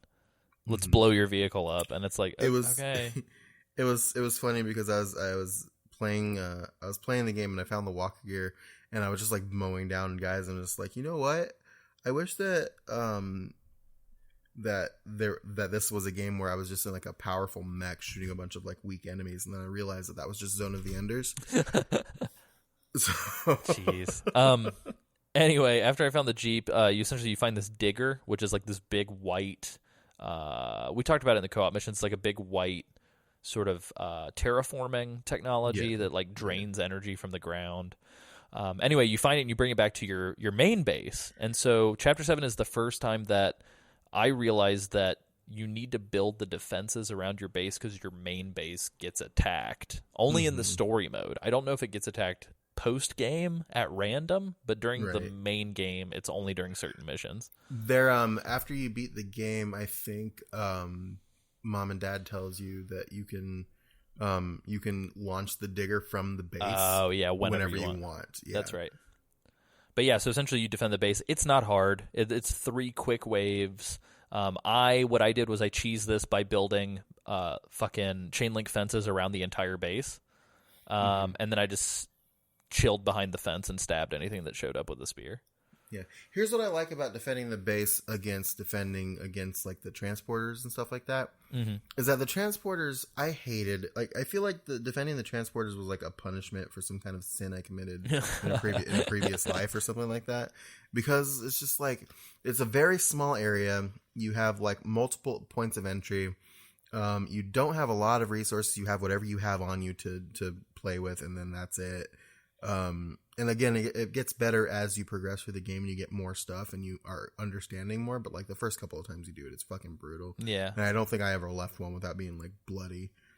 Yeah. I guess, one thing it just dawned on me that we did not talk about at all is we were talking about how it's sort of like you find a bonfire and you can warp back to the hub, blah, blah, blah. However, this game, the way that it treats the bonfires is every time you find a new teleporter, you effectively, it'd be like if in Dark Souls, every time you found a new bonfire, if it was like, all right, dog, protect the bonfire for 3 minutes while we just funnel enemies at you. Yeah, which is just like, why is this a thing that you're doing to me? Yeah, it's like, I need this for respite. I'm dying. Why are you making me like fight to the death for the next 3 minutes? Because the thing about like at around the point that you're doing the unlocking and defending the transporters is you've probably used a bunch of resources just to get there. So you're working with limited resources, trying to defend multiple points of entry against this like wave of enemies for like a minute and a half. and it's just like this sucks. You know, Oh, and this if they destroy the teleporter as well, you don't get a second chance until you leave and come back like a full day later. Yeah. So it's just like, this is not good. The one thing I will say is that if you do successfully defend once the timer ticks down, it'll blow up and everybody around you will be dead. So that's cool. Yeah. But it's also fun to see it happen. Yes, but like the just the everything about it is the worst. Yeah. The other cool thing too is you can lop off limbs of every enemy in the game, which is pretty sick. If you hit them really hard with certain things. So anyway. I do like defending the base because you actually have access to your, like, they give you like small points of like respite. So you have chance to like repair your base and craft new things and things like that because you're just there. You get like a few minutes. Things. Yeah, you can also build like gun turrets and stuff like that, which is super cool. But yeah, so and then Chapter 8 opens, and in my opinion, I think Chapter 8 is like the first chapter in which like the game is kind of like, for the most part, making itself available to you. So you effectively have most of the verbs you're going to have for the game, and you unlock at least the first few co-op missions. So, but again, Chapter 8, you're in the dust, you're defending a digger. This is pretty much the rest of the game from now on. Chapter 9 is another rescue mission like the Miranda one, except this time it's a kid named Chris, who, and this is also where we meet the flying bug laser fellas that we were talking about. And Chris needs a wheelchair. Yeah, which we discover in the next chapter. So Reeve, being good guy Reeve, says, "Hey, bring me back some parts to make a wheelchair." And so this is where Reeve like starts to take a turn, where he's less of a dick and more of like a character, like somebody that you could actually like be friends with. Pretty much, yeah. You also get his like moment. Yeah. And you get another memory board in like an interior dungeon like we were talking about, but this also unlocks the expedition team, which I hardly ever used. But it's like a team of 4 that you can send out to collect supplies and stuff like that. Yeah. So you just send them on missions. Here, when Chris was rescued, it was when I noticed that the captain just fucking judo throws everybody that he rescues onto the ground. Oh yeah, it's the same cutscene. It's the same cutscene. They just replaced the character model. They just let them sit up and they sit cross-legged, and then they activate the fucking codec message and you talk to them. But like he's like, even Chris, like he just takes them from like he or she, because you can create your gender avatar. He or she will take them from the the fireman carry that they're doing, and then just fucking like drop them on the ground. Just like, dude, this is a crippled child. Yeah, it's bananas. And he just does it to everybody. Yeah, it's not great. Chapter 11, we save another dude. I think this guy's named Nicholas. Yeah. I feel like I should like Nicholas, but I definitely do not like Nicholas. Oh, Nicholas is another new black man. Another new black guy. There's a lot there's some diversity in this game. Chris is also a black child. Yeah, so Chris is a black child who can't use his legs. So Chris is Drake from Degrassi. Nicholas is just like a normal dude, and then we've got Miranda, the nurse. Nicholas is a cop. Oh, that's right. Nicholas is a cop. I forgot about that. Yeah, and when you're walking, and when you're going to find him, like he's on the radio, and he says, "Do me a favor and hide if I die, hide the magazines that are under my bed." I do remember that. That was very stupid. That was like the only Metal Gear humor in the game. And it was the first time. I was like, that's why I agreed with Reeve, because Reeve was like, "Should we really be sticking our necks out for this guy?" And I was like, "Yeah, I agree." Jesus. One thing we forgot to mention is there are these like secret collectible boxes that have like crystal pedestals that you'll encounter in the wild. And when you shoot them, I've discovered, so like you just have to break them. So it doesn't matter how far away you are. So usually you just shoot them with an arrow or something. But I've discovered that 99% of the time they pretty much just give you like weird color variations of armor. Or they unlock music for you to use, because you can build a broadcast tower and broadcast music around your base. Yeah, which is pretty cool. There's like remixes of like old Metal Gear music and things like that. Yeah, a bunch of Castlevania music, which is pretty sick. And then some Police Knots music and stuff like that. So the music selection's pretty good. Yeah. But yeah, so essentially you get some story cutscenes with this Nicholas guy. Chapter 12 is essentially a multiplayer mission done solo. Yeah, which I was just like, why? Yeah. And then once you knock this out, you then can take a new digger to your main base again. I'm not sure, but you decide that like, let's try to go home. Everybody wants to go home. Let's try to go home. So chapter 13, you open this huge wormhole. Everybody's like, "Yay, we get to go home." Then the Lord of Dust shows up and just fucks shit up. So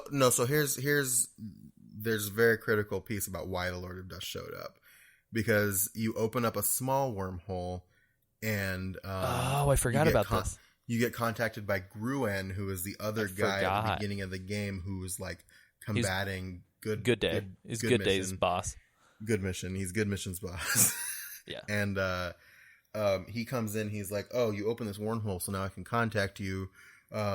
Good Man is he's like in prison or something, or he's like in custody or something, because this is a unilateral mission decisions. And I'm just like, I don't like you. I do not like you, Gruen. I do not like you, Green Gruen and Ham. Yeah. And he's telling you, he's just like, okay, I'm going to be your support now. And he's the one who tells you about the iris energy you need to activate the wormhole to make a wormhole to go home. I never quite understood. Is iris energy different than Kuban energy? Yes, it is. It's a different kind. I don't know exactly how or why, but it is. And apparently iris energy is what's needed to power the digger so it can activate wormholes. And I don't know where or why that couldn't have just been Kuban energy, but whatever. But Gruen tells you that the power output of the digger needs to be even higher in order to make a wormhole that will be strong enough to bring you home. And Virgil's like, "Hey, no, don't do that. This is fine." And Gruen's like, "Don't listen to Mom and Dad. Don't listen to Virgil, because Good Man tampered with Virgil, and he's the bad guy." Good Boy's really a bad boy. Yeah. And everybody, and I felt bad for Virgil at this point. He and she, Mom and Dad, was just like fighting futilely just to like convince everybody, and everybody one by one like turns on Virgil and just like, "No, we should do this." And then Virgil eventually is just like, "We will do what you think is best," and they just give up. And they turn the power up, and when you activate the digger, it attracts wanderers and bad guys. And because they turned the power output up so high, they summoned the fucking Lord of Dust. And also, I think the portal is big enough for the Lord of Dust to get through. Yes. And I think that's the other thing is like... Yeah, they explain a little bit later that it was a plot by Gruen because he wanted the Lord of Dust to come through so he could get the energy from the Lord of Dust. And so, like, for shit. So it's just like, okay, fucking asshole. And again, we don't know what Gruen looks like. And this is all happening through like profile pictures on Facebook. Yeah, and here's the thing: like Gruen's, like it wasn't even like a profile picture of Gruen. It's just like it's like a question mark. Like, yeah. It's like a logo for some agency. It's just like, oh, okay. But yeah, so effectively this is the same thing as the Chapter 7 situation where you're kind of defending your base, except Lord of Dust shows up, and I believe it's either a couple waves of normal base defense before Lord of Dust shows up or vice versa. I think it is a couple waves of regular. It's like 3 waves of regular base defense. Lord of Dust shows up, and then it becomes this like sort of scripted sprinting through the Diamond Dogs base to get to the top. What pissed me off about this, because like... So you're at the bottom, and the fucking captain with Chris on his shoulder, a crippled child, is just staring at the Lord of Dust instead of running. And I'm just like, fucking move. And then he starts moving, and then the Lord of Dust fires a thing that explodes the base. Yeah, it like shoots a mouth cannon. It fucking fires my lasers. Yeah, it fires his fires his laser at the base and knocks the captain and Chris out, and then the captain wakes up and the Lord of Dust is just on top of the base. Yeah, it's very crazy. I'm just like, and maybe if you wouldn't have been staring at it for 30 seconds, you might have been able to make it to the top before it showed up. Yeah, so effectively, you guys finally do get through the wormhole. However, for whatever reason, the wormhole didn't actually take you home. It shits you out on the Africa map from Metal Gear Solid 5. Mm-hmm. And I was livid. You get Chris into the wormhole, and then Virgil fucking comes in and rockets you through the wormhole. Yeah. And then here's where we'll get to why you were livid here in a second, because it's pretty obvious this game gives you a fucking middle finger right around here. But here's where I started to get suspicious, because when you make it to this second map, Virgil plays a recorded message from Good Job. From Good Luck and Good Night. Yeah, from Good Luck and Good Night. From Good Job. Good Charlotte. Yeah, explain. I haven't thought about Good Charlotte in many moons. But explaining like the situation, but it says, could you guys not move for a second? And then the arm, because the portal chopped off the Lord of Dust's arm and it went through the portal with them. The arm falls out of the portal and lands on the ground and doesn't hit any of them because good God, good mercy. Good. Good tells you not to move. And it's like, how the fuck did this recording know that they shouldn't move? Like, this is a very specific thing that happened. Spooky. It's almost as if he's lived this before. I with that line of thought, who died, do you think, the first time? Oh shit, I don't know. Probably Nicholas, if I'm being honest. Oh, he's kind of an idiot. But yeah, so essentially I think the coordinates were off, or like insert plot device for why we're not home here. And it was like we didn't have enough energy by 1 point or some dumb shit. Well, no, he planned it because that's right. Because I forgot. his mission, so goodness gracious, Great Balls of Fire sent us here instead. Yeah, he wanted to destroy the Lord of Dust, and the tool that you need to kill the Lord of Dust is here in Africa. It's in Dite, Africa. It's in Dite, Africa. Space Africa. Yeah, Space Africa. And it winds up, you do a bunch of stuff, and it winds up being fucking Metal Gear, of course. Oh, yeah, it's always. And nobody goes, Metal Gear. Yeah, nobody says it. So we end up in this new map, and you are infuriated. Yeah, I'm infuriated because you end up in this new map, and you lose access to all of your base stuff. And so I had put in all this time to have all this dope shit, and now I can't build anything or harvest. Here's the big thing, guys. I had 120 baked potatoes waiting for me, and I never got hungry ever. And then I came to Africa, and I was like, oh, fuck, I've got to play this game like it was at the beginning again. Yeah. Because I hate monitoring. Won. Yeah, I hate monitoring fucking meters. Like, I can't play The Sims because the piss meter gives me anxiety. And so I literally just collect as many things as I can to make sure I never have to worry about the meters, ever. Yeah. And then I had to now. So, yeah. Anyway. So we end up in Africa, and they're like, we should probably scout it out, blah, blah, blah. Mm-hmm. So chapter 14. Oh, sorry. Go ahead. Good God, good mercy tells you there's a member of the Karen Corps who knows about the key to unlocking the weapon that you need to kill the Lord of Dust. So you go out searching, and you find this like shack, and this crazy guy with a shotgun is just like freaking out, and then your fucking liquid arm acts up, and you make noise. Yeah, your liquid arm that we had forgotten about for 10 hours now. This thing that's not a plot, not a plot device until like right now, starts acting up. And they explain why it's acting up a little bit, but it starts acting up, and then this crazy guy shoots a shotgun at you, but it misses, and he runs away. And then he's threatening this guy that's sitting on the ground, and then you look at the guy, and it's this guy that they knew you wouldn't remember from the beginning of the game, who is apparently somebody that was on Mother Base with you. Yeah, and so they show him like 100 times. Like, they show like a flashback and blah, blah, blah. And his name is Seth. Yeah, his name is Seth. And I don't know if you noticed this, Sam. Dan is an obscenely white man who inexplicably has like a stereotypical Asian accent. No. So when he first introduced we were first introduced to Dan, who was the crazy guy with the shotgun, I thought he sounded Russian. So when they revealed his name was Dan, I was disappointed because I was expecting like a Dmitri or an Ivan or something like that. Yeah. And then you, after you rescue Seth, you go on another mission to transport Sahelanthropus back to base. And, because Dan shows, because Metal Gear, and Dan shows up, and then he starts talking more. And I had a really hard time tracking his accent because it sounded like a cross between some form of Asian accent and like a crazy Spanish accent. It's like, if anybody has seen Annihilation, the Natalie Portman film, Oscar Isaac, for some reason, in one scene, has an inexplicable Southern accent that does not show up in any other part of the movie. Like, it's kind of like that. It's very weird.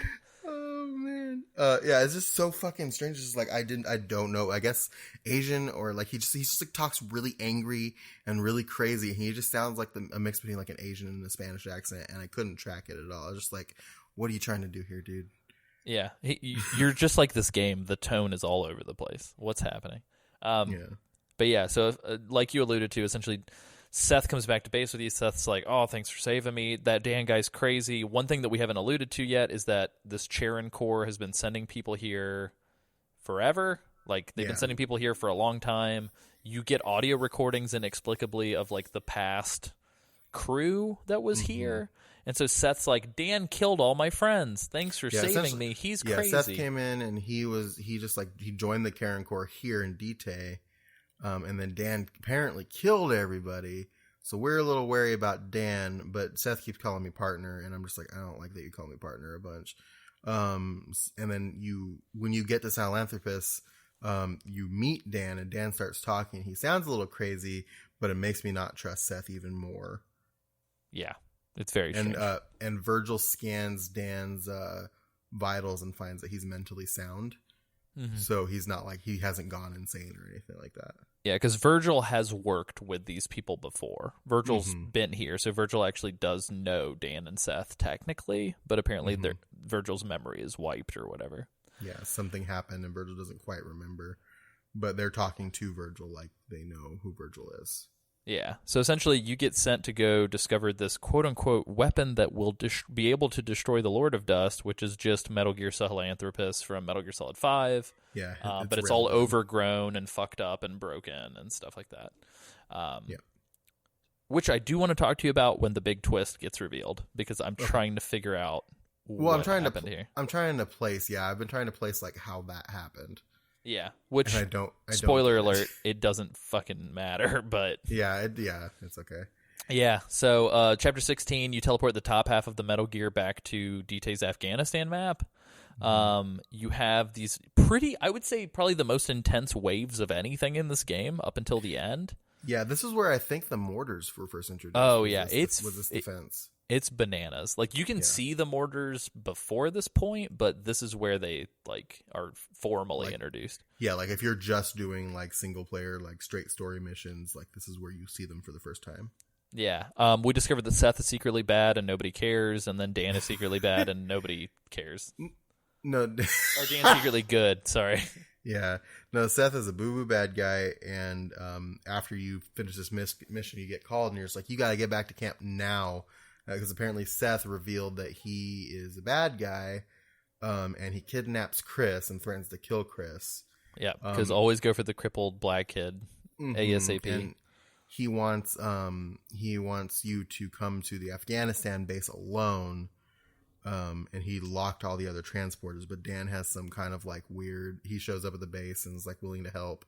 Yeah. And he has this like weird thing that'll let you teleport to the Afghanistan map without using the base teleporter. So Reeve goes and scopes the place out, and the plan is that the captain's going to go distract. I don't know how Reeve got there in a way that Seth didn't notice.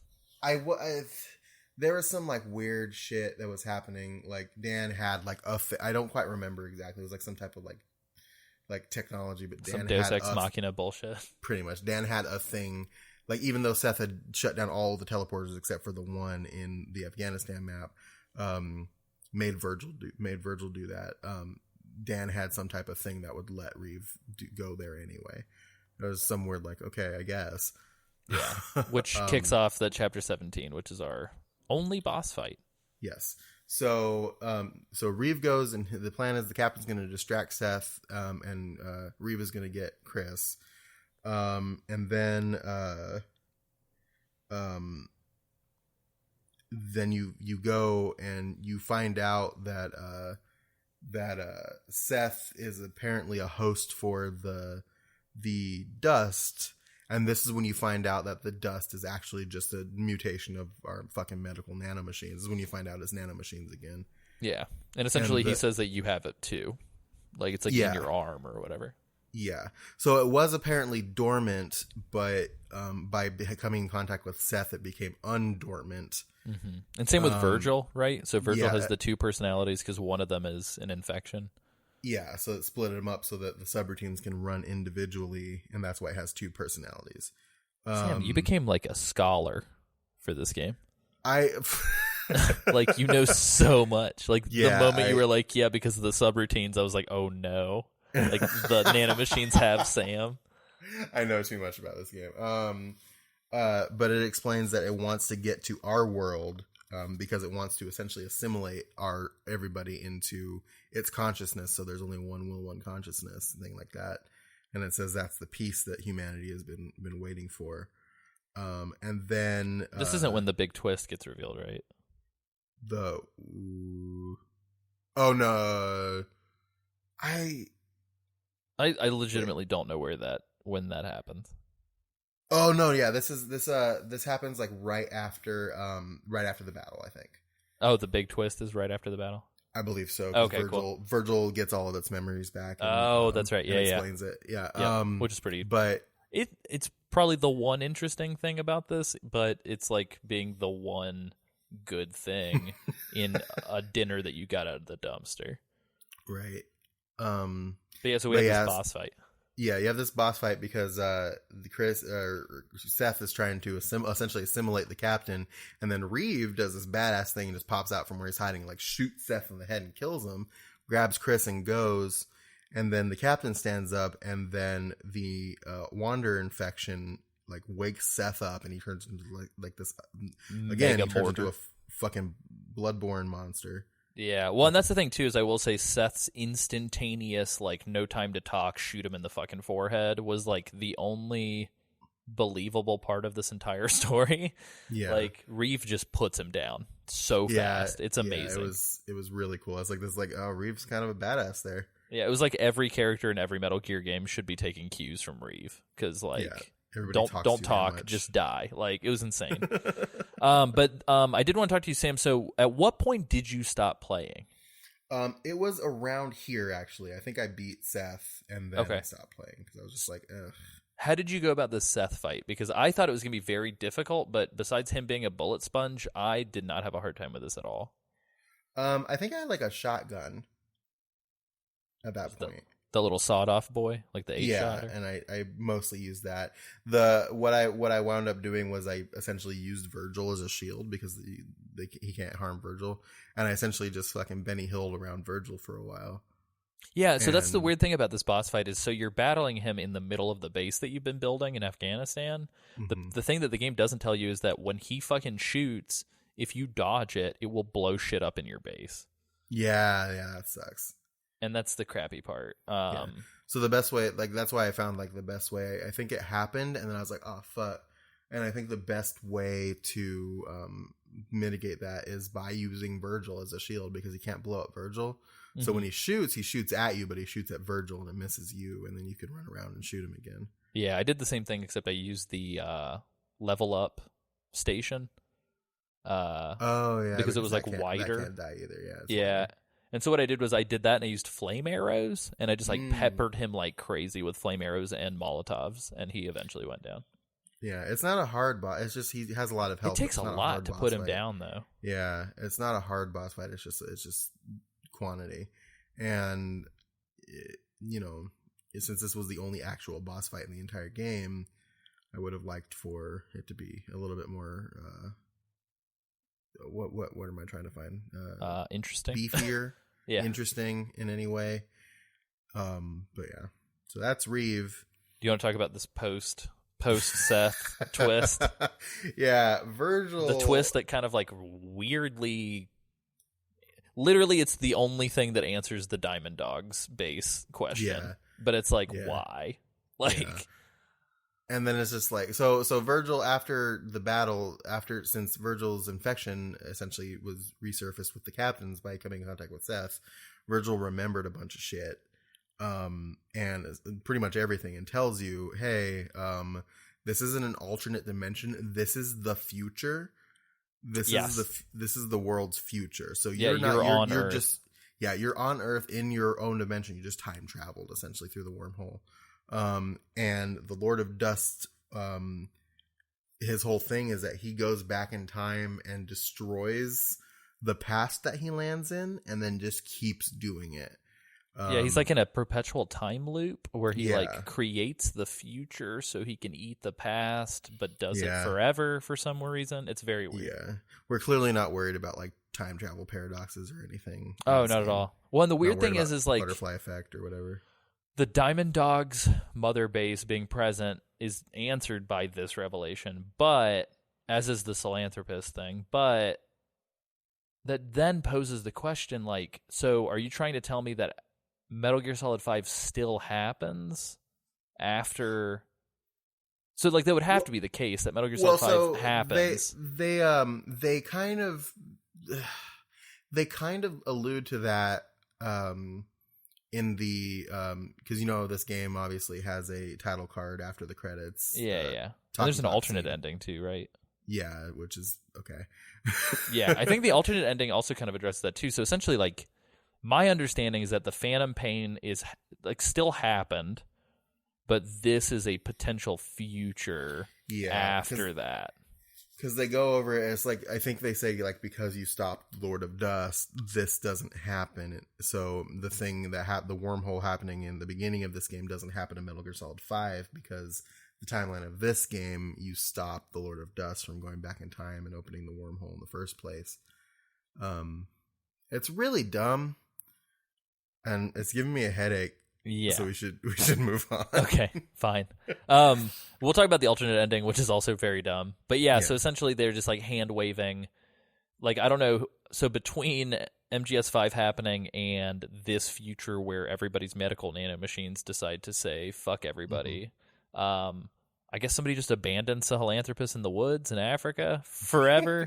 Eli. So, Eli was like, "Nah, I don't want it anymore." Yeah, Eli was like, "You're not my dad."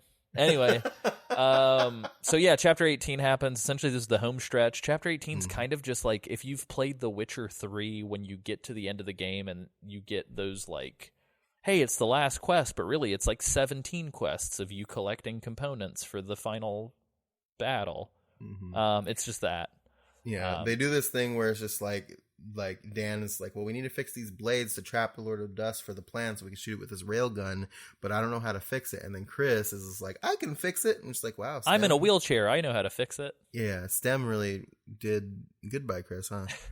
Like, because when you find Chris doesn't tell you how he wound up in Dite or in this future. Do you think he was born here? Do you think like two wanderers birthed like a beautiful, gross, intelligent child? I don't know. But like, even if that's the case, he didn't tell you. He doesn't tell you how he wound up there. Oh, he never hold on. Weird fucked up question real quick. So are wanderers just people where the nanomachines have taken over their body? That's what So like the implication is like the same nanomachines that allow you to make a codec call can eat you from the inside out and turn you into a Jolly Rancher. That's the implication. That's kind of cool. That's kind of metal. They don't metal. Really depict that, but yeah, because that's what Miranda's whole thing was. She wanted to like find a cure. Mm-hmm. But yeah, they never explain Chris's whole deal. He never tells him how he gets there, and he's just really smart enough to fix a fucking Metal Gear function. We didn't mention that he's dressed like Urkel too. By the way, he's definitely dressed like Urkel. He sounds like this. Like he has this really high, like whiny voice. But yeah, so they fix this whole thing is like we're fixing Metal Gear and we're getting ready for the final battle, and they fix Metal Gear. And then they summon the Lord of Dust, and they're all about to go home. Oh, we can't miss the code talker thing. I want to talk about that real fast. Oh, yeah. Go ahead. So Chapter 18, we have to find a fucking another memory board. But randomly, for no reason, and I could not find a teleporter anywhere near it, you end up in the mansion that code talker's in MGS5. Yeah. Yeah. Inexplicably. And the memory board is just in a server in this building. Yeah. So, but anyway, that's all I wanted to say. And also another thing that I wanted to say, you know how like sometimes you walk around, this is nothing to do with anything, but sometimes you're walking around like and there's ambient dialogue. Uh-huh. There was some dialogue that Nicholas said. He said something like, the first thing I'm going to do when I get home is crack open a cold beer and watch some Major League Baseball. I'm just like, dude, what? Like, why didn't you just say baseball? I really wish that he was going to be like, crack open a nice cold beer and watch some WNBA. WNBA. I need to see my girl Lisa Leslie. Jesus Christ. Oh, also real quick before the going home blade trap stuff. So you have to build the blade trap first. Yes, yeah. And that fucking blows, dude. Like, I legit, so here's how fed up with the game I was. I had like one piece of really good armor that had, because you can break shit up and take the parts out of it again. Mm-hmm. So it was like, oh, I need to find this rare element, and I kept looking everywhere for the titanium alloy, but I guess I just like used all of it. And so I was like, I am so ready to end this game that I'm just going to break down my pants so I can use the alloy from my pants to build this last fucking thing. And then when I did that, it was like, oh, you need 200,000 Cubon energy. Good luck. And so I ended up having to do some shitty mining side quests just to get enough money to do this. But anyway, end of the digression. It was a little obnoxious, and then we get to the end that you're about to describe. Yeah, they build everything, and then Virgil's like, okay, you guys go through the portal. I'm going to trigger the railgun and kill Lord of Dust, and you guys can go home. And everybody has like this weird like conscience moment where they're just like, no, we can't leave Virgil here. It's like everybody has this like real emotional connection to Virgil. Like people just start crying. Like it's very weird. So everybody like one by one decides they're staying. Dan says, "I'll stay and trigger the railgun," and then Nicholas says, "I'll stay too. You might need you an old timer, somebody to crack your back or something like that." And then Miranda decides to stay because, of course, she does. And then Reva's like, "Fine, I guess." And the captain, and then there's like the captain feels the same way, right, Captain? And then obviously you're staying because why not? Well, and everybody stays but Chris. They're like, Chris has to go. But they have to send somebody back. So they give Chris all the data on wormholes, and they send him back. So you send Chris through the teleporter, and everybody, in case they haven't in case you really wanted to get beat up by that, because apparently you didn't notice this. I did. I absolutely did not until like 2 missions before this. I go, wait a minute. Yeah, they send Chris through the wormhole, and as he's going up, he says, "I promise I'll come back for you." And everybody's saying, "Good luck, Chris. Good luck, Chris. Good luck, Chris." I really would have liked like a close shot on all of their mouths, and it's just like, "Good luck." Yeah, so good, bad, not good, or whatever the hell is Chris. It winds up being Chris. Yeah. That's dumb. But yeah, so once you send Chris through the teleporter, you have to go down and defend the blades. But this is where the divergence happen, where you can have the alternate ending. And I didn't even think that this was a thing you could do. Yeah, but I didn't either. If you turn around, you can just go into the portal and leave the battle without finding Lord of Dust. Which is amazing. Just let it all happen. You go through the portal and you wake up in like some desert, and you look around and there's just nothing. And then you start walking, and that's just the end of the game.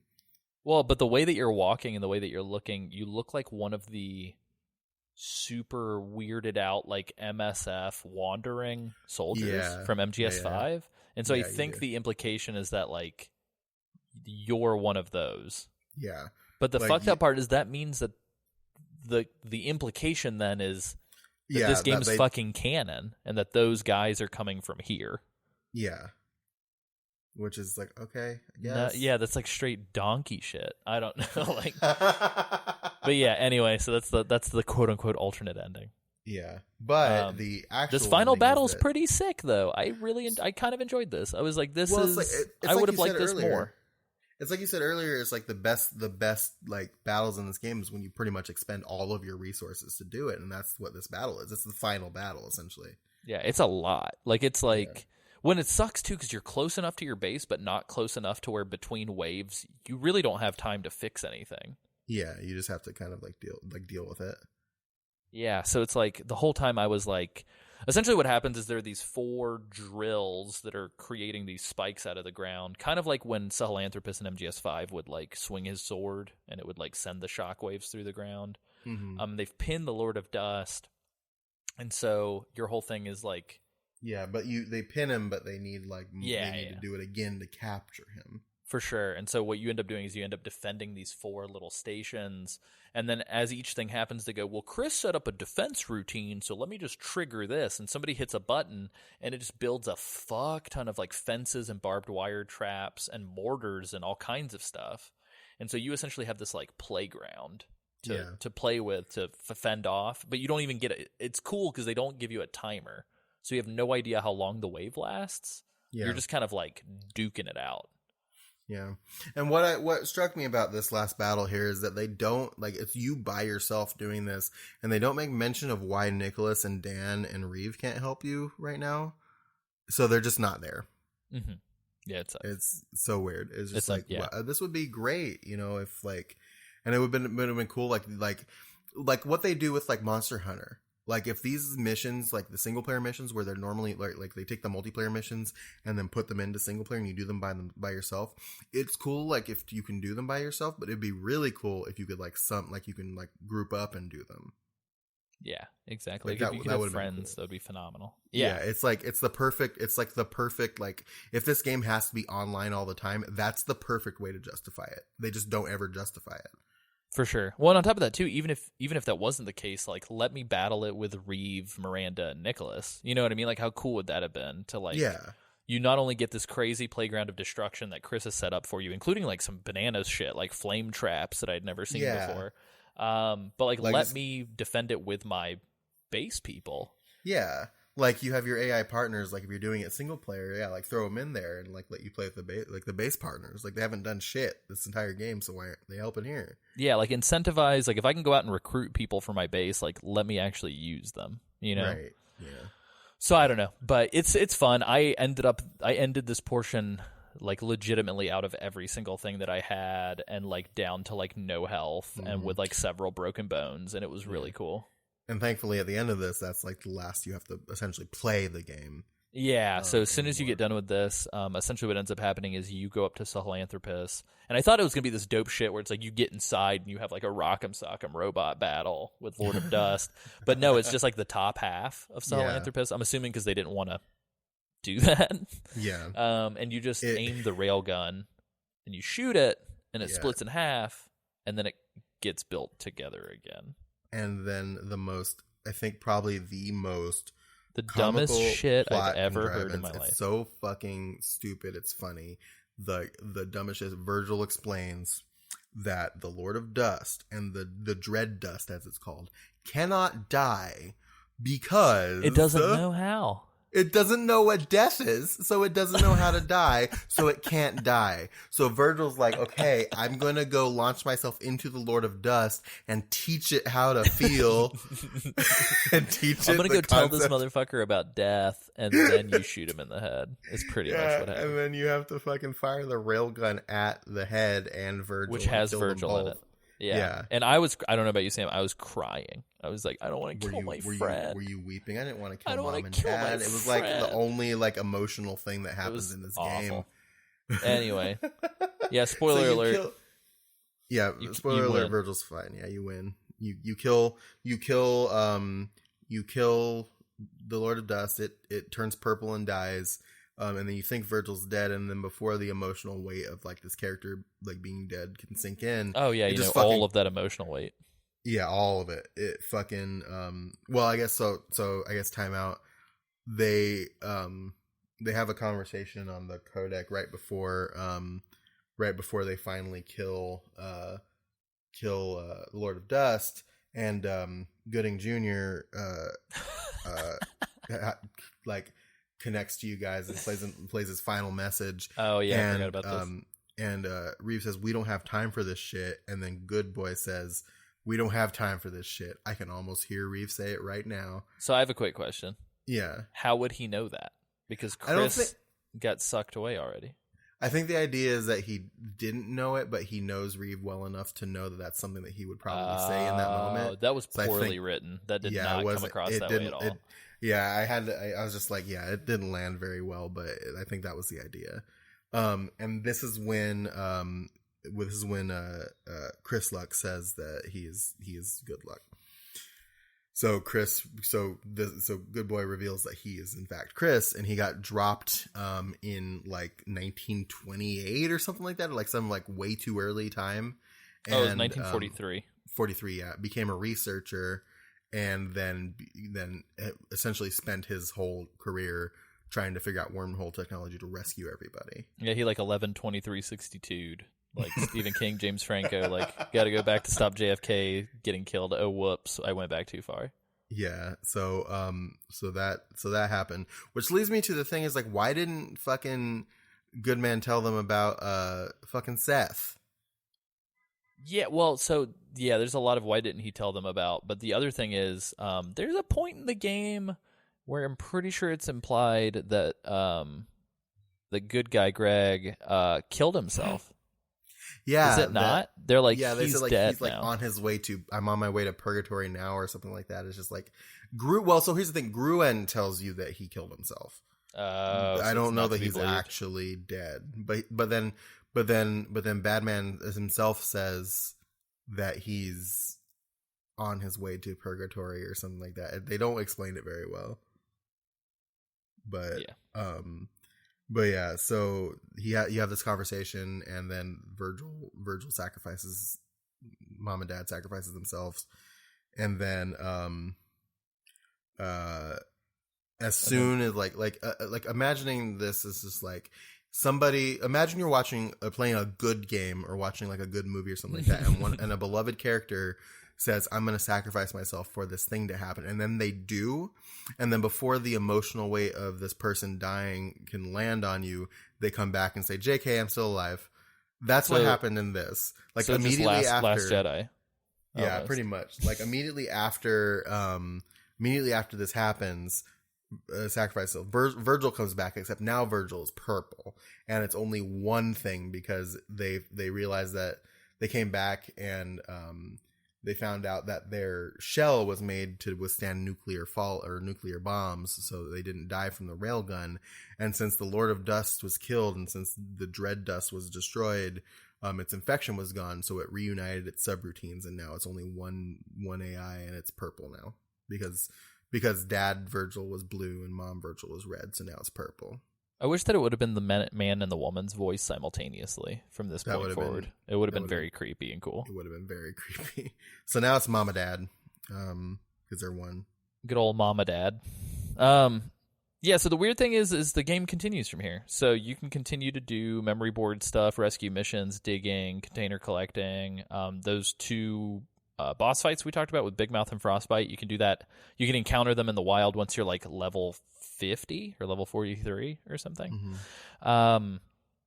Unfortunately, it just doesn't make any sense narratively, because if we destroyed the Lord of Dust and wiped out all of the parasites, why are there still wanderers, and boss monsters and stuff around? It makes no sense. Yeah. Also, why is there dust at all? Because there's a cutscene that shows you all of the dust leaving. No, that was the portal closing. Oh, gotcha. Yeah, okay. Yeah.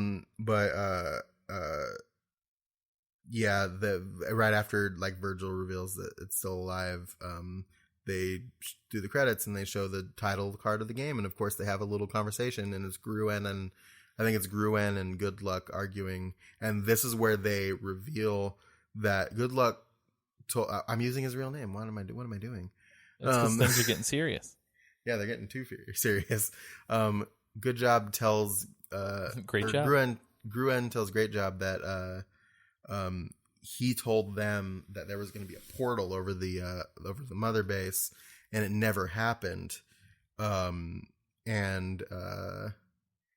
He's reporting Good Boy to like the fucking president, I guess, or something stupid like that. Oh, I totally missed. I think I totally misinterpreted this. I mean, granted, it was like 2:00 in the morning when I finished this, but I 100% felt like I got no new information from this phone call. Oh yeah, no, it was essentially them talking about how Good Boy said that there was going to be a portal appearing over Mother Base, and that they needed to beware of that, and then it never happens.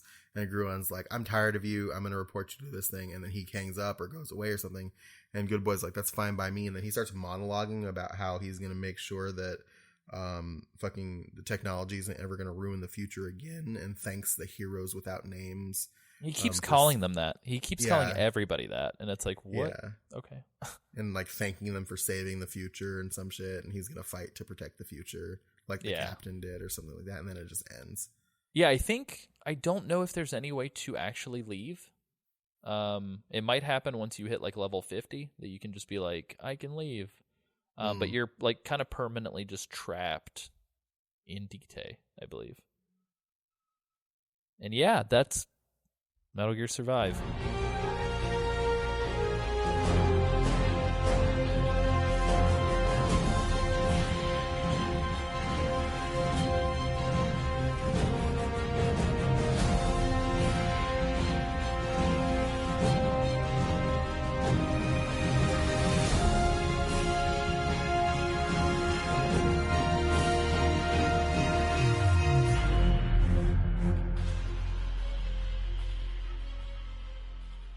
I don't know.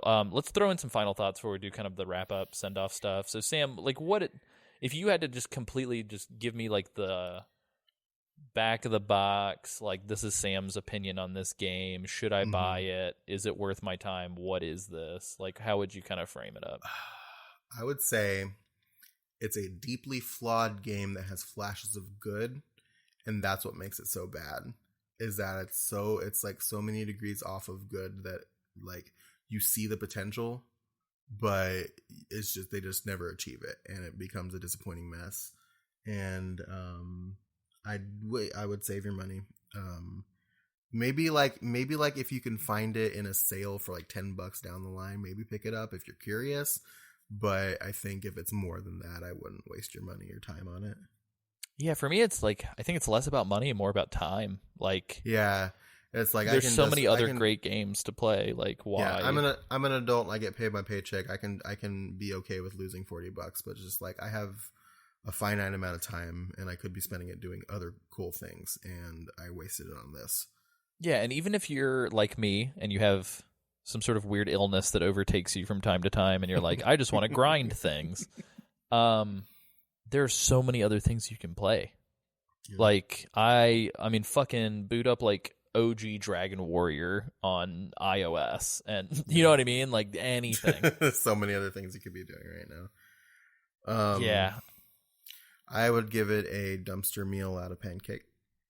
Yeah, I could get with that. I think, yeah, so I echo a lot of the same sentiments that Sam says. Obviously, from you guys on that Facebook post, I don't feel like I need to take back anything that we said in this Facebook post because I don't think we were necessarily wrong. No, I think at the time we were still like fresh with it, and it was giving us those flashes of potential. So I think like saying the positive things about it that we did was fine. Yeah, and truth be told, even finishing the game, I don't think me saying the game's better than I thought it was going to be is necessarily false. It was better than I thought it was going to be. Yeah, and the co-op stuff is fun. Like, again, the co-op stuff is fun. But yeah, I don't know. I'm not trying to be like a survival apologist or anything like that. I think it is a colossal waste of time and a waste of resources for Konami. Yeah. Absolutely. I give it a good buy out of good luck.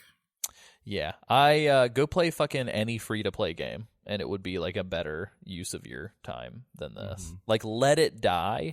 Go play is a better game than this. Fortnite.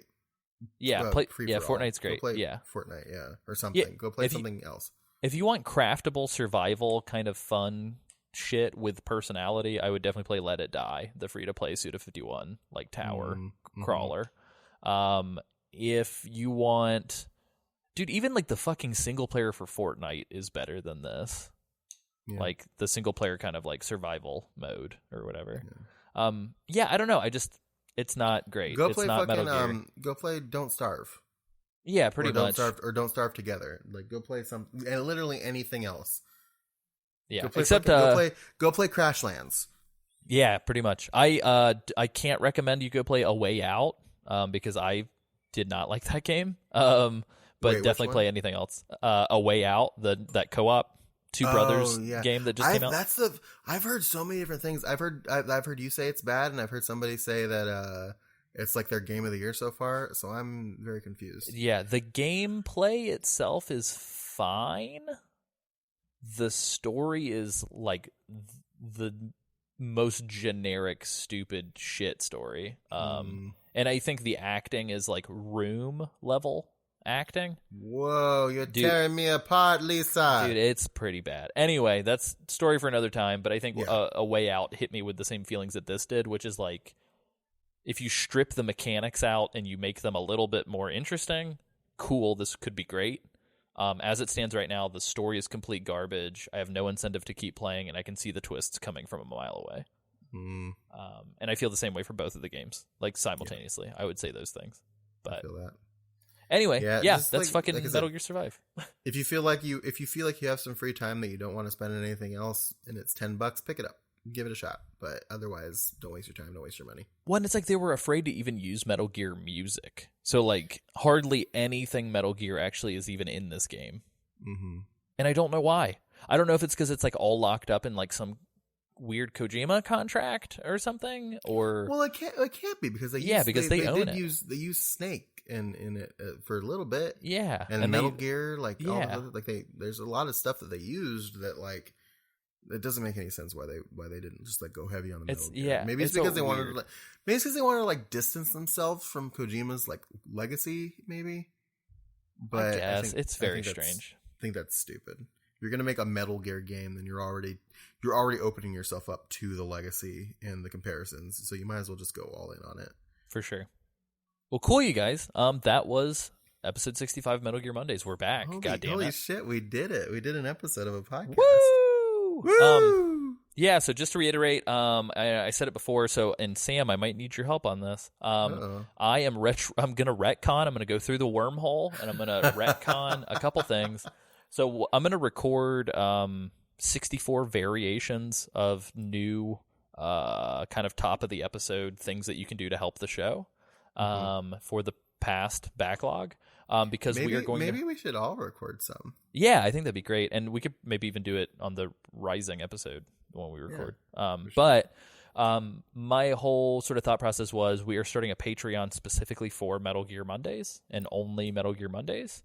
And so if you like this show and you want to help support the show, the reason why we have to do these sort of seasons with breaks in between now is because we're all extremely busy, but we love the show. We love you guys, and we love the fact that you guys have just like seriously, we have poured out so much love since we stopped. Since the show stopped, we have not stopped getting letters and like questions and fan mail and stuff from people and like answering questions. And I want to shout out Matt Smith, who's been just like heavy with the letters, and we appreciate that quite a bit. But like, absolutely, it hasn't stopped, and it's just like there's still like demand for this, and we are, you know, very appreciative of that. And as if you recall, if you listened to it, we got very emotional at the end of our final episode.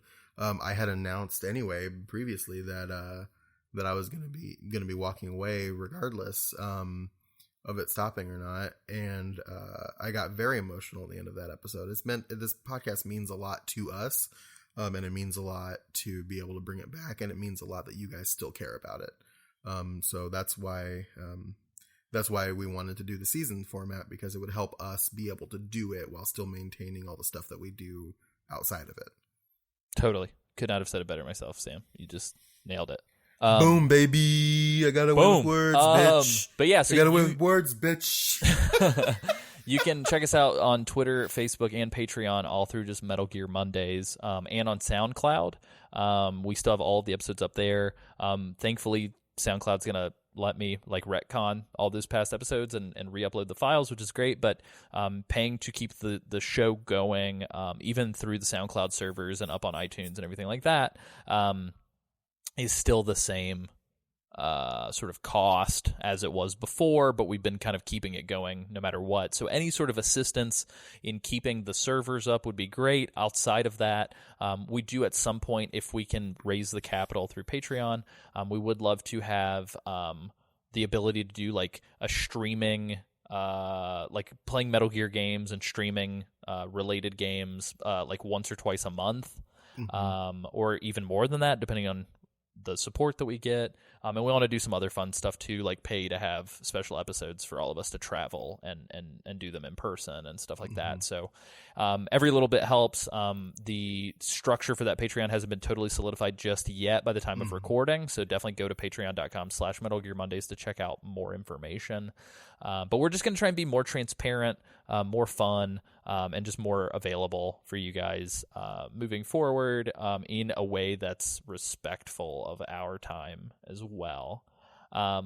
Also, we'd like to give a shout out to Heinrich Ness. I hope I'm pronouncing that correctly. HENRICK, separate word, NESS, for creating the wonderful Theme of Tara rearrangement that we're including as the new theme song for the show.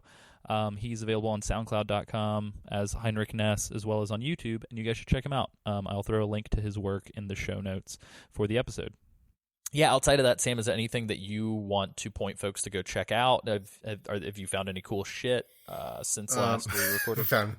found any cool shit. There's this like cool otter wearing a Seattle t-shirt here in Seattle. Hell yeah. I took a picture in front of that boy. Mm-hmm. So there was that. I want people to be aware of that. I want people to go to the Pop Culture Museum in Seattle because it's really cool. Yeah, it was super good. No Metal Gear things, unfortunately. No Metal Gear things, but cool. like a bunch of other really cool stuff. So those are just things that I want you to be aware of. If you're ever in the Seattle area, go check those out. Very nice. But you can follow me on Twitter if you want. It's at Sanjul. It's SANJUUL. If anything comes up, like if I'm doing any like side projects or other things, I will let you know there. But yeah, I think that's it. I also wanted to say, I am Matt AF. Matt, listen, we gotta talk about how I never attacked you once. I officially defended you, and I have a lot of respect for the U.S. Postal Service and the people that work for them. So just wanted to throw that out there. That's all I have to say. I don't know what that's all about, but okay. It was when I was doing From Another Mother. He was listening to that, and my co-host on that show lashed out against the U.S. Postal Service and Matt, and he's held a grudge ever since. That's amazing. And he has lumped me into this grudge, and I haven't done anything to him except defend him and nurture him and that's amazing. And be kind. So great. Well, yeah, cool. I'm not going to make any promises as to when this is going to happen, but I am eyeballing doing some community blog stuff on Kotaku's sort of just like user-generated content. And so I think I'm going to be doing some video games writing, but I think I may do like Metal Gear retrospective write-ups that also include the corresponding episodes of this show, talking about each game in the series and why they're important, sort of historically. And so if you're interested in that, definitely check that out. You can just go to acsummerfield.com to check out like my writing and my film work and stuff like that. But yeah, that's pretty much it. Like I had mentioned at the top of the episode, next week we're from the time of release of this episode. Next week, the Metal Gear Rising episode will be out. Week after that, we will have an episode on talking about Metal Gear mobile games internationally, and then we're gonna have an episode about Metal Gear fan fiction. And then we'll be taking a break and coming back. We'll be recording our Peace Walker season in late June, so that will more than likely release probably like mid-July, late July. But yeah, that's pretty much it. Peace Walker is one of my all-time favorite Metal Gear games, so I'm excited to play it because I still have never played it. Yeah, it's wonderful. And I think the story is one of my favorites. So that's why I hold 5 in such specific light for what it did with the story that I really enjoyed from Peace Walker. But woo! Anyway, Sam, this is weird, but we didn't really talk about the use of Metal Gear iconography in Survive in terms of the cardboard boxes. So we didn't. You can wear it on your head. Yeah, you can wear it on your head.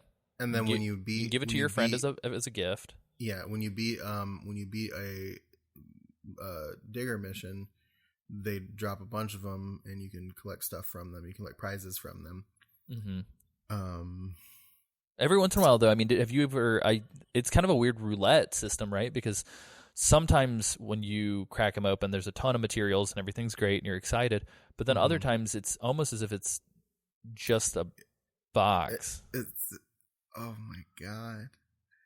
That felt so good. Just a box.